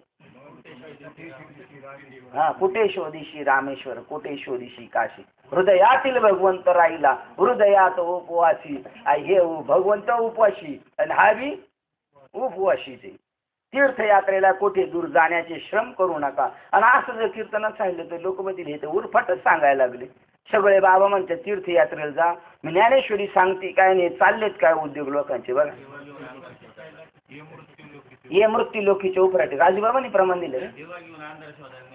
दीप घेऊन शोधती अंधकार. केव्हा आयुष्य देवाची यांची भेट होणारी. दिवा घेऊन चाललाय म्हणला कुठल्या कोठडीत अंधार आहे बघू. आता दिवा घेऊन गेलो तिथं अंधार टिकलोय. हाच जीवन देव शोधायला चाललाय. आता याला हे सांगायचंय अरे गदड्या तूच देव आहे. आणि हे गदडे कोण कोण त्याच्यातले सांगतो तुम्हाला. कासयासी तपा धावा जवळ यास्ता जे गावा. हे तपश्चर्या करायला गेले यांना नाथ महाराजांनी गदडे ठरवून टाकलं. कासयासी तपा धावा. कशाला तपश्चर्या कशाला काय मानगडी करता. तुमच्या वाट्याला आलेलं कर्म करा. साधूंनी सांगितलेलं तसं ऐका. पण साधूचं नाही ऐकायचं. आम्हाला मोठ्या भावाचं ऐकायचं. कासयासी तपा धावा जवळ यास्ता जे गावा. रामा जवळी चुकले जपी तपी भांबावले. कोण भांबावले. जप करणारे तप करणारे भांबावले. ते का वरून एकदा खाली आले त्र्यंबकेश्वरला हे एकमेकावर तृषी घुशीत एकमेकांमध्ये. आणि आंघोळीवरही भांडणे त्यांची. तो म्हणतो मी पहिली करणार आणि हा म्हणतो मी करणार. हा जप तप करता काम क्रोध खवती. बघा ज्ञानेश्वर महाराज हरिपाठातलं सांगतो अजून सोप. जप तप कर्म हरी बिन धर्म. ईश्वर प्राप्ती नाही. जप करतो तप करतो कर्म करतो हरी बिन धर्म. आणि एवढाही केला तरी वाहुगाची श्रम. बरं शिनून काही पगार भेटेल का. व्यर्थच जाय. फुकट जाणार केलेली सगळी कर्म. तीर्थयात्रेला कुठे दूर जाण्याचे श्रम करू नका. आणि हेच उदाहरण आमच्या कबीर बाबांनी संत गाडगे बाबांच्या मुखातून आलेले. अरे जत्रा में बिटाया फतरा तीरथ बनाया पाणी दुनिया बडी दिवानी सब पैसे की. 5-50 लाख रुपये भेटले पोरग चांगलं कामाला लागलं कायच्या खिशात पैसे लागले वळवळ करायला. का चालला इकडे इकडे फिरायला? अरे जवळ करा. एखाद्या गरीबाचा असेल तर त्याला शिकवा. हे संत गाडगे बाबाचं सांगणे बरं का. आणि पोटाला दुःख आलं का रडत बसतात. संत गाडगे बाबांकडे एक बाई गेली आणि माझं पोरग मेलं ताप येऊन रडायला लागली. तुला लाज नाही वाटत का? म्हणलं आता रडायला आली. पोरग झालं तेव्हा कोंबड्या कापल्या, बकरं कापली, मसाला वाटतानी अशी नस उडू उडू मसाला वाटत होती, घ्या घ्या म्हणत होती.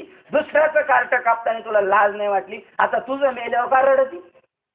केले कर्म झाले तेच भोग आले, उपजले मेले आईसे किती. जे नको करायला सांगितलं तेच करतो आम्ही साधूंनी, जे नको सांगितलं तेच करेल. तीर्थयात्रेला कुठे दूर जाण्याचे श्रम करू नका. अरे नामदेव महाराजांनी हे कळलं बरं का. नामदेव महाराजांनी सांगितलं तीर्थी नाही क्षेत्री नाही, जवळ यास्ता भ्रांती पायी. हो देव हो का सान मोठे तीर्थक्षेत्र, तिथं सुद्धा देव नाही. तर देव साधूच्या जवळ. बारशीचे गावी उपदेश झाला, देवाविन नाही ओस्तळ. तो देव नाम या हृदयी दाविला, खेचराने केला उपकार. हा हृदयात देव दाखवला, बाहेर कुठंच दाखवला नाही. योगाधिक साधने तसेच कामनाधिक दैवत आराधने, योगाधिक साधनं करायची गरज नाही. आता हा जो योग चाललाय टीव्ही, हा शरीर सुद्धा सुदृढ करण्यासाठी ठीक आहे, शरीरासाठी. पण हे करू नका ते म्हणणे. योग याग विधी यज्ञ नव्हे सिद्ध. योगाधिक साधने तसेच कामनिक दैवती आराधना. देवा माझं बरं केलं तर गणपती बसवी. तिकडं बघा गणपती उठले, आमच्या इकडे लय मोठे असते. अमुक 25 नारळाचं तोरण दिलं, होय महाराजा. अमुक झालं, होय महाराजा.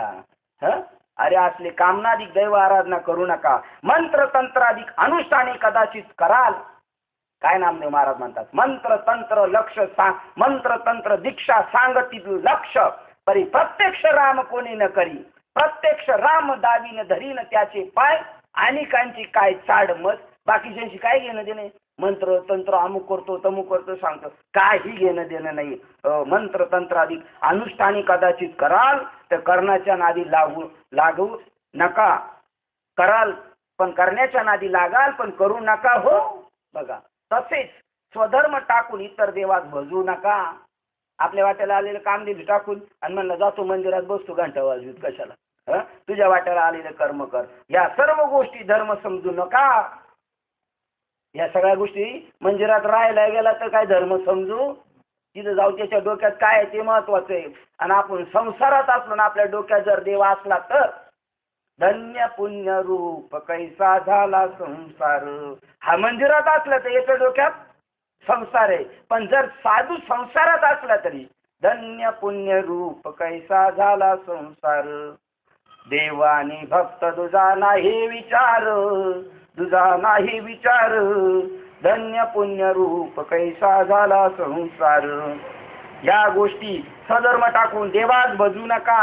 या गोष्टी धर्म समजू नका. फक्त तुम्ही आपल्या वर्णाश्रम धर्माप्रमाणे तो सहज प्राप्त झालेला धर्म सांगितला आहे, त्या स्वधर्मरूप यज्ञाचे सुखाने अनुष्ठान करा. रोज आपल्या जीवनात यज्ञ चालू आहे. उदर भरणे नो हे जाणीजे. आता श्रवण यज्ञ चालू आहे, येणे वाघ यज्ञ पोषावे. हे सगळे यज्ञ चालू आहेत आपल्या. आपली सगळे यज्ञ चालू आहे. ते जे नित्याचं कर्म त्यालाच यज्ञ म्हणलेलं आहे. याप्रमाणे ज्याप्रमाणे पतिव्रता स्वधर्मरूपी यज्ञाचे अनुष्ठान करा. ज्याप्रमाणे पतिव्रता आपल्या पतीची सेवा निष्काम बुद्धीने करते, त्याप्रमाणे तुम्ही आपल्या स्वधर्माचे निष्काम बुद्धीने निर्हेतुक चित्ताने आचरण करा. काम करा पण हेतू ठेवू नका. बुद्धी निष्काम ठेवा. त्या बुद्धीला तिथं चिटकू देऊ नका. सत्य लोकाधिपती ब्रह्मदेव असे म्हणाले. या प्रकाराने स्वधर्माचे आचरण हाच एक तुमचा यज्ञ होईल. मग तुमच्या वाट्याला आलेले जे कर्म आहे ते, म्हणून तोच एक तुम्हाला आचरण करण्यास योग्य आहे. जन हो असे पहा की तुम्ही जर स्वधर्माने वागाल तर तो धर्मच कामधेनूसारखा इच्छित फल पुरवणारा होईल. तुम्ही जे कराल तर तो धर्मच तुम्हाला कामधेनूप्रमाणे तुम्ही जी अपेक्षा कराल ना ते तुम्हाला मिळणार आहे. मग ही कामधेनू तुम्हाला कधीही अंतर देणार नाही. तुम्हाला जे पाहिजे ते दिल्याशिवाय राहणार नाही. कारण या स्वधर्माच्या आचरणाने सर्व देवतांना संतोष होईल. या हाताचं काम आहे. हाताची देवता कोण आहे माहिती आहे? इंद्र आहे. डोळ्याची देवता चंद्र आहे. कानाची देवता कोण आहे काका? या सगळ्या जशा गायीच्या पोटात किती देव आहेत आणि आपल्या पोटात किती आहेत? पण माणसाला लाथ मारतील आणि गाईच्या पाया पडतील. आता सांगा, रोडला जे गाईला चारा घालतात ती लोक, ती गाईला पोशित्या का बाईला पोशित्या त्या? पण ते उरफाटा मार्ग ना, ती गाई त्या बाईची नाही. तो भैया येतो, जागावर दूध काढून नेतो, आणि ती बाई त्या गाईचे बदली, गाय तुझी मी तिथं नेते, तिला खायला घालते बाबा, त्याच्या बदली तुला 50 रुपये देते. हिनी त्याच्या गोठ्यातून घेऊन यायची, सुखरूप गोठ्यात नेऊन घालायची. कोंडवाड्यात गेली तर जबाबदार ही, आणि हिच्या गायला, त्याच्या गायला खायला बी घालणार हीच, आणि पाणी पाजणार, शेणकूर हीच करणार, नाही तर बीएमसीलेच गाईला घेऊन जाणार आणि तो दूध काढून नेणार. आणि ही लोक म्हणतात गाईला खायला घालते, शेंग ते चारा घालते. चारा कोणाला घालतात? गाईला घालतात का बाईला घालतात?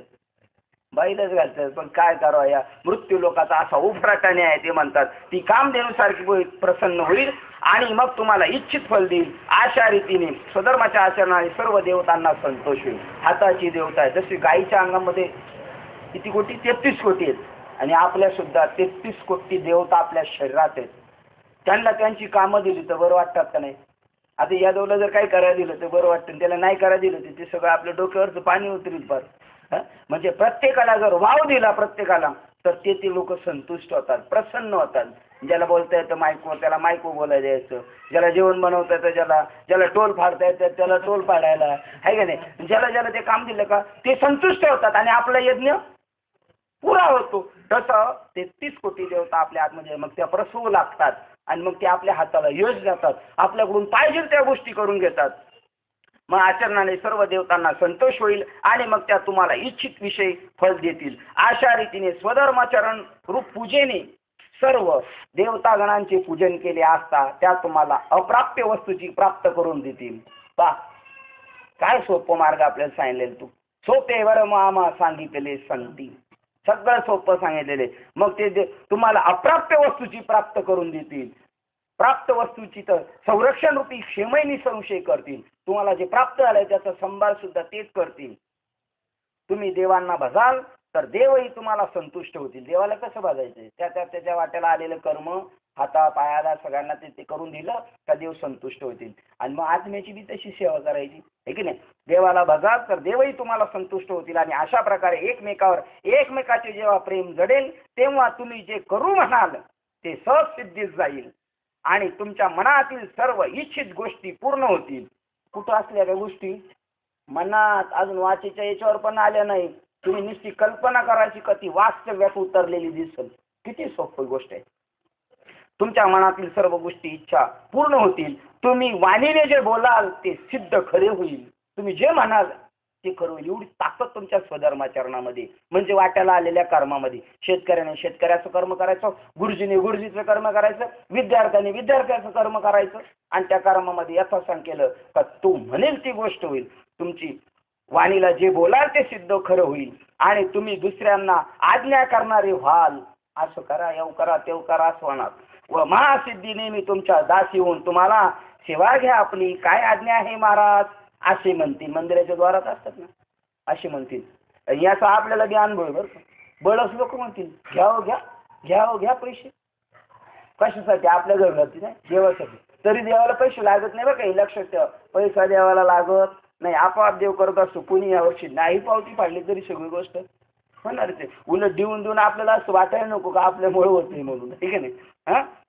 ऋतुपती अशा वसंत ऋतूच्या द्वारात ज्याप्रमाणे वनशोभा ही आपल्या फलपुष्पभराच्या लावण्याचं निरंतर वास्तव्य करते व सेवा करते, त्याप्रमाणे तुम्ही जेथे असाल तेथे सर्व सुखाचं मूर्तिमंत दैवत तुमचा शोध करील आणि तुमच्या मागोमाग येईल. बाबा हो, या कॉन्फिडन्सने तुकाराम महाराजांनी आपल्याला सांगितलं. तुका म्हणे भार घातले यावरी होईल काय वारी. देव करणार हो तुमचं सगळं. तुम्ही फक्त तुमच्या वाट्याला आलेलं कर्म करा. बापांनो, अशा रीतीने जर तुम्ही एकनिष्ठेने स्वधर्माचे आचरण कराल तर तुम्ही सर्व ऐश्वर्ययुक्त होऊन पूर्ण काम व्हाल. अर्थात तुम्हाला कसली इच्छा राहणार नाही. त्याहून उलट पक्षी सकल संपत्ती प्राप्त झाली असता जो कोणी विषय सेवनाच्या गोडीला आसक्त होऊन मिळालेलेच विषय मिळाली ना, देवाने सूट दिली तर देव धर्म करावा माणसाने. लवकर रिटायर झाला, पोरं कामाला लागली, का उदर व्हॉलेंटरी घेतली, देव करायला लागलं तर काय हरकत नाही. पण ते म्हणतं नाही, आता तर खरी मजा आहे म्हणतं, आता तर खरं वाढायला लागलंय सगळं. विषय सेवनाच्या गोडीला आसक्त होऊन इंद्रिय उन्मत्त इंद्रियाच्या स्वैरवर्तनास अनुमोदन देऊन त्यांच्या संगतीने वागतो. या ज्ञाने संतुष्ट झालेल्या देवांनी जी आपल्यास पूर्ण संपत्ती दिली आहे, त्या संपत्तीने व स्वधर्माचरणाने जर सर्व व्यापक ईश्वराला भजणार नाही. हे जे आपल्याला वैभव दिलेले कोणी दिलेलं? आपल्या कर्माने बिलकुल नाही. आपण म्हणू ना मी कमवले म्हणून, हे देव प्रसन्न झाले, तुमच्या कर्मामुळे तुम्हाला देव प्रसन्न झाले आणि त्याने दिलेले. ते पाटील साहेब होते ना, ते म्हणायचे ईश्वराने दिलेले देऊन टाकायचं. 20 वर्ष झाले रिटायर होऊन ते म्हणले मी 6000 पेन्शन घेतोय. तर काही झालं का 2-4 महिने म्हणायचे ये काहीतरी एक पावती घेऊन जा, आणि पावती नेऊन दिली तरी म्हणायचे माझं कागदाव प्रेम. ते का माझं आहे का म्हणले, द्यायचं कोण? कुणी त्या कामाला राहणाऱ्या माणसांनी 25,000 रुपये घेतले. आणि ते साहेब म्हणले का अरे तू कसं देणार? बाबा काय गरज आहे तुम्हाला? अगं मी तर नाहीच मागणार, पण तुझी अशी वासना नको देऊ. बरोबर. जो ईश्वराला भजणार नाही ते कोणाला देत होते? काय पाहत होते ते? ईश्वर पाहत होते. ते म्हणे सगळं भगवंत आहे. सगळं सरकारला सुद्धा म्हणजे नाव नाही ठेवायचं. सरकार सुद्धा कोण आहे? भगवंतच आहे. सगळं ईश्वर आहे. जो अग्नीत आहुती देणार नाही, अग्नीत आहुती म्हणजे चुलीत टाकायच्या पोळ्या, पुरणाच्या पोळ्या, आणि मग दरवाजात आलेला भिकारी त्याला काय द्यायचं? त्या भिकाऱ्याला जेवण घातलं म्हणजे समजायचं का आहुती दिली आपण. त्याचा हवन यज्ञ पेटला होता आणि त्याच्यामध्ये तुम्ही काय टाकले पोळ्या. जो अग्नीला आहुती देणार नाही, देवपूजन करणार नाही आणि यथायोग्य काली ब्राह्मणास भोजन घालणार. काही झालं तर ब्राह्मणाची कधी चूक पाहिजे नाही बरं का. आपण शहाणपणा आपला चालवायचा नाही. तुकाराम महाराज म्हणतात जरी तो कर्मभ्रष्ट झाला ब्राह्मण तरी तो तिन्ही लोकात श्रेष्ठ. आपण आपल्या दृष्टीने पाहतो, आपण आपल्या अँगलनी त्या माणसाला पाहत असतो, त्याच्या अँगलनी त्याला पाहत नाही. आपण त्याला 50 माणसाबरोबर हजारो माणसाला द्यायचे काही ना काही, हजारो माणसाची त्याचा संबंध आहे. तर त्याला शब्द येऊन सागर येऊ करा तेव करा, तेव करा तेव करा. यथायोगी ब्राह्मणास भोजन घालणार नाही, अथवा गुरुभक्तीला जो कंटाळून पाठमोरा होईल, अतिथीचा आदर सत्कार करणार नाही, अचानक आलेल्या पाहुण्याला जेवण घालून खायला घालून पाठवायचं, त्याचं यथासांग सेवा करायची. कारण तुमच्या घरी आलेला तो कोण आहे? अतिथी देवो, तो ईश्वर आलेले. आपल्या जाती संतोष देणार नाही. तुका म्हणे जातीसाठी खावी माती. तुकाराम महाराजांच्या प्रमाणे अरे आपण ज्या जाती संतुष्ट जन्माला आलो त्या जातीचा नको का विचार करा? जात वीत गोत ही तर तू त्याचा विरोध वाचायलाय. पण अजून तसंच एक प्रमाणे सर्वाघटी भाव राम भाव शुद्ध. सगळ्यांविषयी आपण ज्या ज्या जातीत जन्मलो, ज्या गावात जन्मलो, त्या मातीचं ऋण आहे आपल्यावर. तिथं जाऊन आपलं देऊन टाकायचं. असा जो सधर्माने आचरण न करणारा, श्रीमंतीचा ज्याला ताठा भरला आहे आणि जो द्रव्य मदाने उन्मत्त होऊन केवळ भोगलुप्य विषयासक्त होईल, त्याला महासंकटे येण्याचा थोर धोका आहे. म्हणजे सगळं आहे पण काय झालं त्याला? डायबिटीज झाला. हे महासंकट. काही खाताच येत नाही. आता सगळं आहे पण खाता येत नाही. कारण श्रीमंतीचं काय झाला त्याच्यामुळे बरं काही तुम्हाला अतिशोक्ती वाटल बिलकुल नाही. संत वचन प्रमाणे तुका म्हणे पापी येती रोगाची रूपे. जी पाप आहे ती पाप काय अशी एक सेपरेट एक माणूस भेटणार आहे का यांना? आणि त्यांना तुम्ही हक्काने देणार का? नाही. तो काय रोग झाला का डॉक्टरला बिचारायला बरं गपचूप देऊन टाकणार.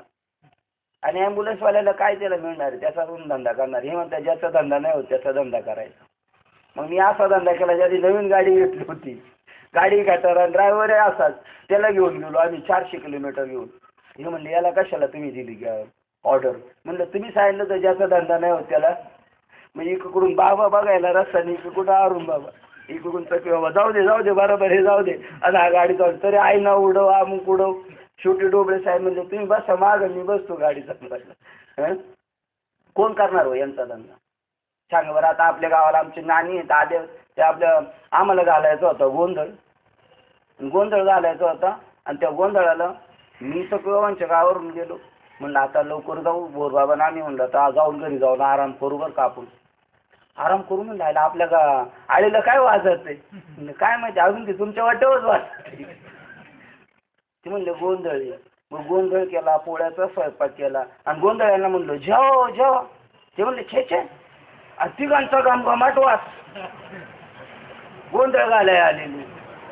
आमच्या आत्या म्हणतात यांना कशाला बोलवलं? अरे म्हणलं यांना आपण काय जशी काढून पैसे दिले नसते, आपल्या कमाईचा काही हिस्सा यांना द्यायचा आहे. आणि त्या निमित्ताने या रूढी राडी करून ठेवलेलं आहे. नाववाल्याला धंदा झाला असता का? तू जा, नाही तर पैसे राहू नको जाऊ, पण काय ठरलेले ते वर्षाचे काय त्याला म्हणतात, मागता नेऊन द्यायचं त्याला. त्याचं कोण पोट भरणार? ही काय योजना आहे देवाची पा. हा, त्याच्याजवळ असलेले सर्व ऐश्वर्य नाहीसे होते आणि हे प्राप्त असलेले भोग सुद्धा त्याला भोगावच मिळणार. सगळं आहे. म्हणजे साखर कारखान्याचं चेअरमन आहे, पण डायबिटीस आता काय करणार? असा साखर कारखान्याचं ते असं काही समजून नाही का आता आपल्यालाही होतोय डायबिटीस. कारण आपण काय केलेलं माहिती आहे ना, चुकीची फळं आहेत ती आपल्या.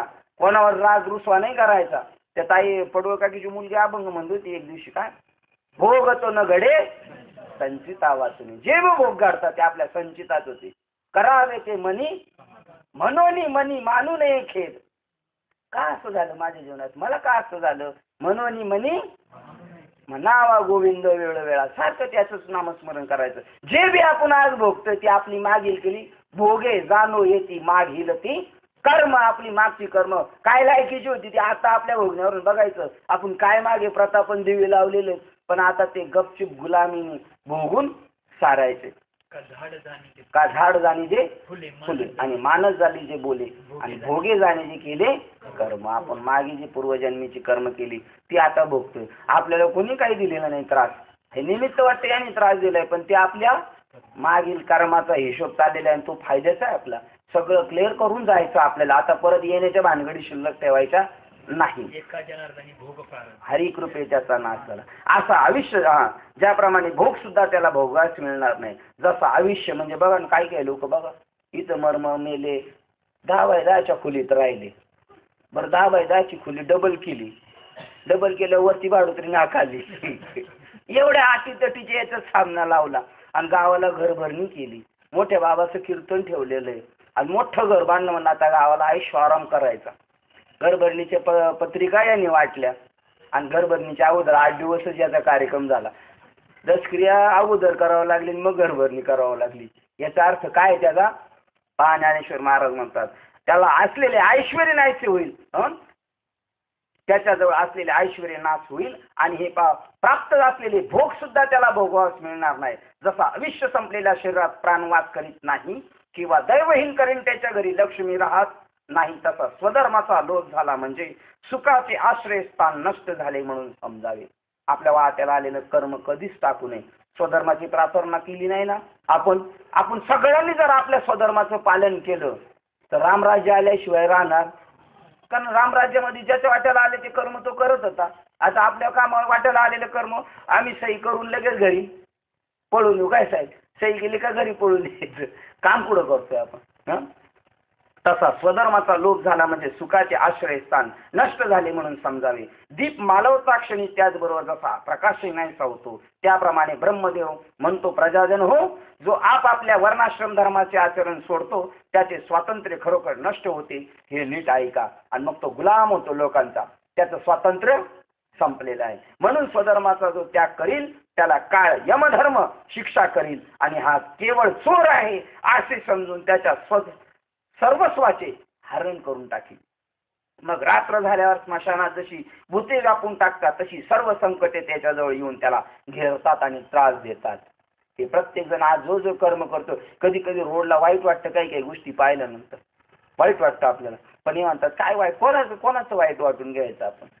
कर्म की बात निराली है साधुजन, काहे को बगुला व्हाईट होईल, काहे को कोयल काली. कर्म की बात निराली. बगळा कपटी पण ती गोर आहे आणि कोयल गोड बोलती पण ती काळी. कर्म की बात निराली किस किस को कहे कबीरा सुन भाई सब किसी किसी को सुधारो कहे कबीर. कर्म की बात निराली. प्रत्येकाचं कर्म वेगळं. आपण नुसतं बघत राहायचं आणि काय करू शकत नाही. आपण त्याच्यात काहीच करू शकत नाही. तसेच त्रिभुवनातील स्मशानात जशी भूते व्यापून टाकतात तशी सर्व संकटे त्याच्याजवळ येऊन त्याला घेरतात, त्रास देतात. तसेच त्रिभुवनातील सर्व दुःखे आणि हजारो प्रकारची पातके आणि झाडून सर्व दैन्य दारिद्र्य त्याच्या ठिकाणी वास करतात. भोगावी लागतात. जन हो, याप्रमाणे त्या उन्मत्त मनुष्याची स्थिती होते आणि अशा दुःखात ते प्राणी कितीही रडू लागले, आक्रोश करू लागले, तरीही कल्पांचा अंत झाला तरी त्यांच्या त्या दुःखातून मुळीच सुटका होत नाही. ब्रह्मदेव प्रजेला असा बोध करतात की तुम्ही आपला स्वधर्म कधीही सोडू नका आणि इंद्रियांना स्वच्छंद वर्तन करू देऊ नका. तसेच वर्तन केले तर ज्याप्रमाणे माशाला पाण्यातून बाहेर काढल्याबरोबर तत्क्षणी मृत्यू येतो, त्याप्रमाणे स्वधर्म त्यागाने तुमची स्थिती होईल. म्हणून तुम्ही स्वधर्म केव्हाही विसरू नका. म्हणून तुम्ही सर्वांनी आपापले उचित कर्म करण्याविषयी नेहमी अनुष्ठेय तत्पर असावे, हेच माझे वारंवार सांगणे आहे. असे पहा की जो विविध कर्माचे निष्काम बुद्धीने आचरण करण्यामध्ये आपल्या जवळ असलेल्या संपत्तीचा विनियोग करतो, आपले गुरु आप्त वाग्मी यांची पूजा करतो आणि यथाकाली ब्राह्मणाची सेवा करतो व आपल्या पितरांच्या उद्देशाने जो श्राद्धाधिक नैमित्तिक कर्म व पर्वकाळी त्याचे पूजन करतो आणि याप्रमाणे विविध कर्माचरण व पंचमहायज्ञाधिक वर्णन पंचमहायज्ञाधिक करून जे अन्य यज्ञशेष अन्न सहज बाकी राहील ते यज्ञातील विशेष रूप अन्न सुखाने आपल्या कुटुंबासह सेवन करतो. ते सेव्य स्वरूप यज्ञशेष सेवनच त्याच्या सर्व पातकाचा नाश करते. म्हणजे आपल्या मिळालेल्या पगारातून, आपल्या मिळालेल्या कमाईतून कोणाला कोणाला वाटायचे ते पैसे, पुढे सांगितलं तर आपल्या कर्माच्या बुद्धीने आचरण करण्यामध्ये जो आपल्या असलेल्या संपत्तीचा विनियोग करतो, आप्त व अग्नी यांची पूजा करतो, यथाकाली ब्राह्मणाची सेवा करतो, पितराच्या उद्देशाने श्राद्धाधिक नैमित्तिक कर्म करतो आणि असं सगळ्यांना वाटून पगारातला काही भाग शिल्लक राहिला तो त्या यज्ञातून शिल्लक राहिलेला प्रसाद म्हणून सेवन करतो. जोडून यादन उत्तम व्यवहारे उदास विचारे वेच करी. काय त्याच्यात अजून आहे, गायींचे पालन आठवतं का अजून, भुकेलेला पाणी, पशुचे पालन, गायीचे संगोपन, या सगळ्या जो गोष्टी करतो. तुका म्हणे आश्रमाची हेची फळ, तुका म्हणे फार थोडा नाही तरी परोपकार. आणि याच्यातून जे शिल्लक राहिलं आपल्याकडं ते समजायचं का यज्ञातून शिल्लक राहिलेला एवढा पगार आहे आणि तो प्रसाद म्हणून आपल्या घरदाराच्या संग मस्तपैकी प्रसाद म्हणून सेवन करायचं. अमृताचे सेवन केल्यापासून ज्याप्रमाणे महारोग, आणि तो प्रसाद जर सेवन केला तर काय होईल, उदाहरण देतात. अमृताचे सेवन केल्यापासून ज्याप्रमाणे महारोग आणि त्या महारोग्याला सोडून जातो, त्याप्रमाणे यज्ञ विशिष्ट अन्नाचे सेवन केल्याने पातके त्याला सोडून जातात. ज्याप्रमाणे ब्रह्मनिष्ठ महात्मा यत्किंचित केव्हाही आत्मभ्रांतीला वश होत नाही, त्याप्रमाणे यज्ञ करून शेष राहिलेल्या अन्नाचे सेवन करणारा केव्हाही दोषाच्या तावडीत सापडत नाही. म्हणून स्वधर्माचे आचरण, स्वधर्माने संपादन. मग आता बघा रविवार आला ना, रविवार तुम्ही राजवाडीला एक दिवशी फेरफटका मारा. रविवारच्या दिवशी मोठमोठे शेठ 10-10, 15-15 लाखाच्या 1-2 गाड्या घेऊन येणार आणि तिथे जेवण वाढणार. 400 रुपये किलोचे लाडू घेऊन जाणार, लाडूवाल्याला ऑर्डर देणार, गुलाबजामला ऑर्डर देणार आणि आम्हाला सांगणार तो दुकानवाला राजवाडीला घेऊन जा. ते एवढं बिनधास्त आपण गुलाबजामची पळून गेलो कुठं तर काय नाही, त्यांना काय ते म्हणले कोणी खाल्लं तर ते तिकडे घेऊन जाणार. आणि तिथं शेठची आजी येणार, सगळ्यात म्हातारी बाई, ती विशेष आयटम वाढणार, लाडू नाही तर गुलाबजाम. आणि ताटवरून चेंबूरवरून भिकारी लोक रिक्षाने येतात जेवायला. हे वास्तव सांगतो तुम्हाला. आणि त्याच्यामुळे ते आबादे तो यज्ञातून शेष राहिलेला भागी. काही गाडीत बसणार आमच्या, हे जिधर काम चालू ना, रोड खोदणे का बिल्डिंग का काम, उधर बिस्किटची पुढे वाटायचे म्हणतात. त्यांचं फुकडायचं बसणाऱ्यांना नाही, काहींचे हे डोक्यात आहे, काम करणाऱ्याला देणार बळच बिस्किटचे पुढे. ही सगळी प्रकारे हे काय, हे त्यांचं वागणे. त्याच्यामुळे ते आबादे सेवन करणारा केव्हाही दोषाच्या तावडीत सापडत नाही. म्हणून स्वधर्माने संपादन केलेले द्रव्य स्वधर्मानेच खर्चावे. गामाने कमवावं का माणसाने, काळा बाजार करून नाही करायचा. स्वधर्माने संपादन केलेले द्रव्य स्वधर्मानेच खर्चावे. चांगल्या ठिकाणी ते मनमोकळेपणाने खर्च आणि मग बाकी उर्वरित राहील त्याचा संतोषाने उपभोग घ्यावा. कोण आहे असं सांगा बरं. अर्धा पगार वाटून टाकायचा ना, अर्धा घरी गेले घरचे बक्षीस देतील. वा, हा तर तुकाराम महाराजच झाला म्हणते. आणि तुम्हाला सांगतो, अर्धा पगार वाटून जर तुकाराम महाराज होत असेल ते एवढ्याला एवढं, तर का आपण तेवढा व्यवहार, तो महागातला नाही व्यवहार पडायचा, तो तर लय स्वस्तातला व्यवहार झाला म्हणायचं. 25,000 साडी 12 नलवडे वाटून टाकायचे. मग 12:30 जर तुकाराम महाराज होत असेल, केवढा सोपा सौदा झाला तो. म्हणून स्वधर्माने संपादन केलेले द्रव्य स्वधर्मानेच खर्चावे आणि मग बाकी उर्वरित राहील त्याचा संतोषाने उपभोग घ्यावा. भगवान श्रीकृष्ण सांगतात, पार्थ अशी ही सृष्टीच्या आरंभीची कथा आहे. या रीतीने वागण्याशिवाय मनुष्याने अन्य मार्गाने वागूच नाही. त्याच्या उलट पक्षी जे पुरुष आपल्या शरीराचाच आत्मा असे मानतात, खावं प्यावं ल्यावं मेलं म्हणजे गेलं, पुढचं कोणी बघितलंय. शरीर तंदुरुस्त तर झालं, सर सलामत तो पगडी. आत्मा समजून शरीराची पुष्टी करतो ते मानतात. ते विषय सेवनार्थ भोग वस्तू आहेत असे मानतात. हे शरीर आणि शरीरात आत्मा असे मानतात. विषय हे सेवनार्थ भोग वस्तूच आहेत असे मानतात. त्याशिवाय त्यांच्या बुद्धीला दुसरे काही स्मरण होत नाही. जेवढं दिसते ते भोगण्यासाठीच आपल्याला. ही संपत्ती वगैरे सर्व साहित्य यज्ञ संबंधी सामुग्री आहे. ब्राह्मण काका सांगतात ना, यज्ञाला सामुग्री घेऊन या, लाकडं घेऊन या, तूप घेऊन या, अजून काय काय सांगतात, समुद्राचं पाणी आणा. मग ही सगळ्या ज्या वस्तू या कशासाठी आहेत, यज्ञासाठी लागतात. आणि बघा आता ही संपत्ती वगैरे म्हणजे आपले जे घरदार जमीन जुमला हे काय आहेत, त्या यज्ञाची काय आहेत, ती सामुग्री आहेत. ती यज्ञात टाकायची, सोडून घरात जर ठेवत असेल दाबून तर काय उपयोगाची. एवढं सोपं कळून हे नाही कळालेलंच बरं बाबा आपल्याला. यज्ञांची सामुग्री जर खर्च केली तर आपण काय खावं, काय वरतोंड करून बघावं. त्यामुळे पारायण केलेलंच बरं. हे नाही कळलं तरी चालेल, कारण आपली जेवढी प्रॉपर्टी ही संपत्ती वगैरे सर्व साहित्य यज्ञ संबंधी सामुग्री आहे. हे न जाणता जे भ्रांतीत असतात आणि केवळ अहंकार बुद्धीने फक्त विषय भोगण्यावरच ज्याची दृष्टी असते, जे आपल्या इंद्रियास आवडणारी अशी नाना तऱ्हेची उत्तम पक्वान्ने तयार करून आपणच त्याचे सेवन करतात. कारण आपण लोकांना बी वाटत ना इथं असं म्हणायचंय, पण आपणच सेवन करतात. ते पापी लोक केवळ पातकाचेच सेवन करतात असे जाण. दुसऱ्याला वाटल्याने तो काय होणार आहे, प्रसाद होणार आहे. वास्तविक पाहता म्हणून जेवढी म्हणून संपत्ती आहे ती सर्व संपत्ती स्वधर्मरूप यज्ञ उपयोगी सामुग्री म्हणजे हवन द्रव्य आहे, त्याच्यात टाकायसाठी आपल्याला दिलेली आहेत असे समजावे. मग ती स्वधर्म रूपी यज्ञानेच परमेश्वरास अर्पण करावी. आणि एवढं फक्त तुकाराम महाराजांना कळालं. कीर्तन एका माणसासाठी असतं बघा, साधूचं कीर्तन एकाच माणसासाठी असतं गावातल्या, जरी 1000 माणसं कीर्तनाला असली तरी. कारण विरळ आईसा कोणी तुका त्यासी. बघा तुकाराम महाराजांनी सगळी जी होती ना अशी त्यांचा सावकारकीचा धंदा होता बापदाद्याचा. आणि होते लिहिलेले गोल्डे बाबा का एवढे, चंदू बाबा का एवढे, अमुक तेवढे. पण साक्षात्कार झाला सर्वात मत ईश्वर आहे. आणि दरिद्रीने पिळलेले यांच्याकडून 4% 5% घेऊन आपण मौज मजा करायची. बुडून टाकलं. 15 दिवसामध्ये साक्षात्कार झाला. विठोबा भेटला निराकार. आणि मग त्यांच्या भावाने त्यांना त्या गुहेतून आणलं धरून. आणल्यानंतर इंद्रायणी नदीच्या किनाऱ्यावरच थांबले आणि भावाला म्हणले ते घरात जाऊन ते सगळं सावकारी तिचं भाडे घेऊन ये. ते घेऊन आलं, म्हणले टाक हे बुडून सगळं. तर म्हणला असं कसं बुडील, माझा नाही का अर्धा हिस्सा त्याच्यात. ते म्हणले तुझा अर्धा हिस्सा आहे तो राहू दे, तुला माझा बुडून टाक. कारण मला जर गरिबीचे चटके बसले का मग मी फाईल ओपन करणार. गोडीबाबा 5000 तिकडे गाण राहा पण माझी 5000. आणि मग त्यावेळेला मला देव दिसणार नाही. ते सगळं लुटून टाकलं. गावच्या पाटलांनी घर ठेवलं नाही तर लोक घर पाडणार होते त्यांचं. कारण पूर्वीचे लोक काय करायचे, भिंतीत गाडून ठेवायचे धान्य. त्यांना खजिना, त्यांना वाटलं इथं दडून ठेवले का. ज्ञानेश्वरी वाचून परिणाम झालेली एक. आणि मग त्यांचं नाव लौकिकन दामडवलं आत्तापर्यंत चालू आहे. आपण जर असं झालं तर आपले आजे पंजाचे फुटे आहेत का आपल्या घरात पंजाचे नाही. ज्ञानेश्वर महाराज त्यांच्यापेक्षा जुने वयाने, पण त्यांचे फोटो 100 रुपयाची फ्रेम घेऊन येतो घरात ठेवतो.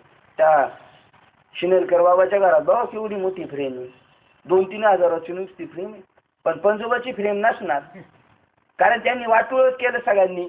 आपल्याला बी घातलं संसारात, ते बी मेले असे सगळे. पण ज्ञानेश्वर महाराज सुटले. आता ते म्हणले तुम्हाला सोडवतो. ती आत्मीयता आपल्यासाठी प्रॉपर्टी इस्टेट ठेवून गेली. त्याबद्दल आपल्याला असं वाटतं त्यांची प्रतिमा लावावी. पंजोबाचं कोणाला चेहरा माहीत नसेल आपल्या, पण ज्ञानेश्वर महाराज आपल्या पंजोबांपेक्षा वयाने जुने परत ते त्यांचे आपल्याकडे फोटो आहेत. आपली वेळ झालेली आहे.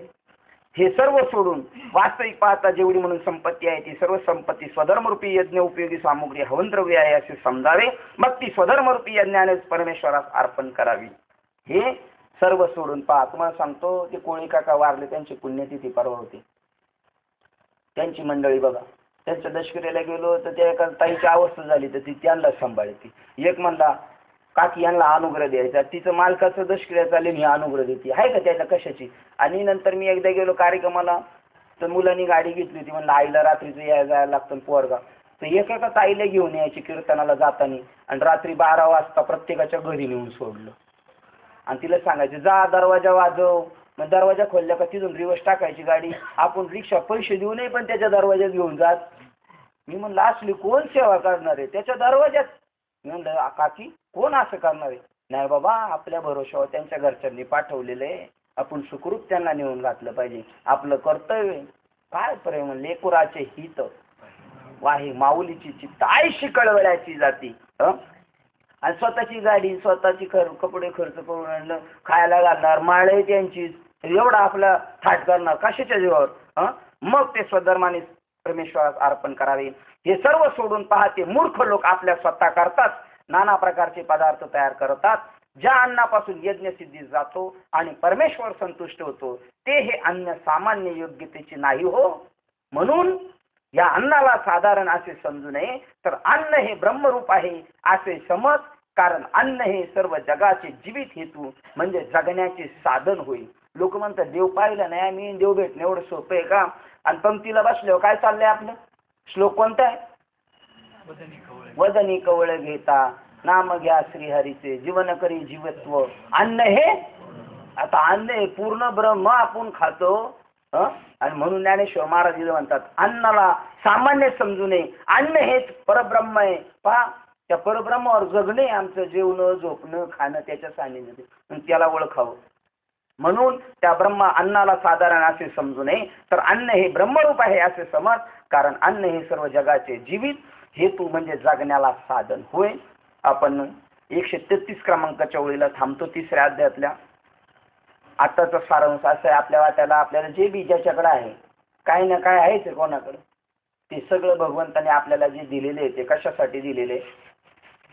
यज्ञ करण्यासाठी. आणि ती यज्ञातली सगळी साहित्य. आणि देवाचा माल दडून ठेवायचा नसतो. दडून ठेवल्यावर कसा होतो, एक तर इन्कम टॅक्स लागतो, नाही तर मग आग लागती, नाही तर पाण्याने भिजून जातं. माहिती ना काय ते भिजली होती मध्ये 26 जुलैला काय झालं. मग ही देवाची काय सत्ता आहे, ते पंचमहाभूत ते तो माल आपल्याकडून घेऊन जातो. म्हणजे आपल्याला सगळं मिळालेलं ईश्वराला संतुष्ट करण्याची साधने आणि ती ईश्वरालाच अर्पण करायची. इथपर्यंत आपण येऊन आजचा बोध हा घेऊन जाऊ. 133 क्रमांकाच्या वेळेला आपण थांबतो. झालेली सेवा हृदयस्थ सद्गुरू सच्चिदानंद श्रीपाद बाबा रामदास बाबा अधिष्ठान परमात्मा सद्गणरायाच्या चरणावर आणि तुम्हा सर्वज्ञांच्या चरणावर सेवा समर्पित करून सेवेला आपण पूर्ण विराम देऊया. पुंडलिक वरदेव हरी विठ्ठल.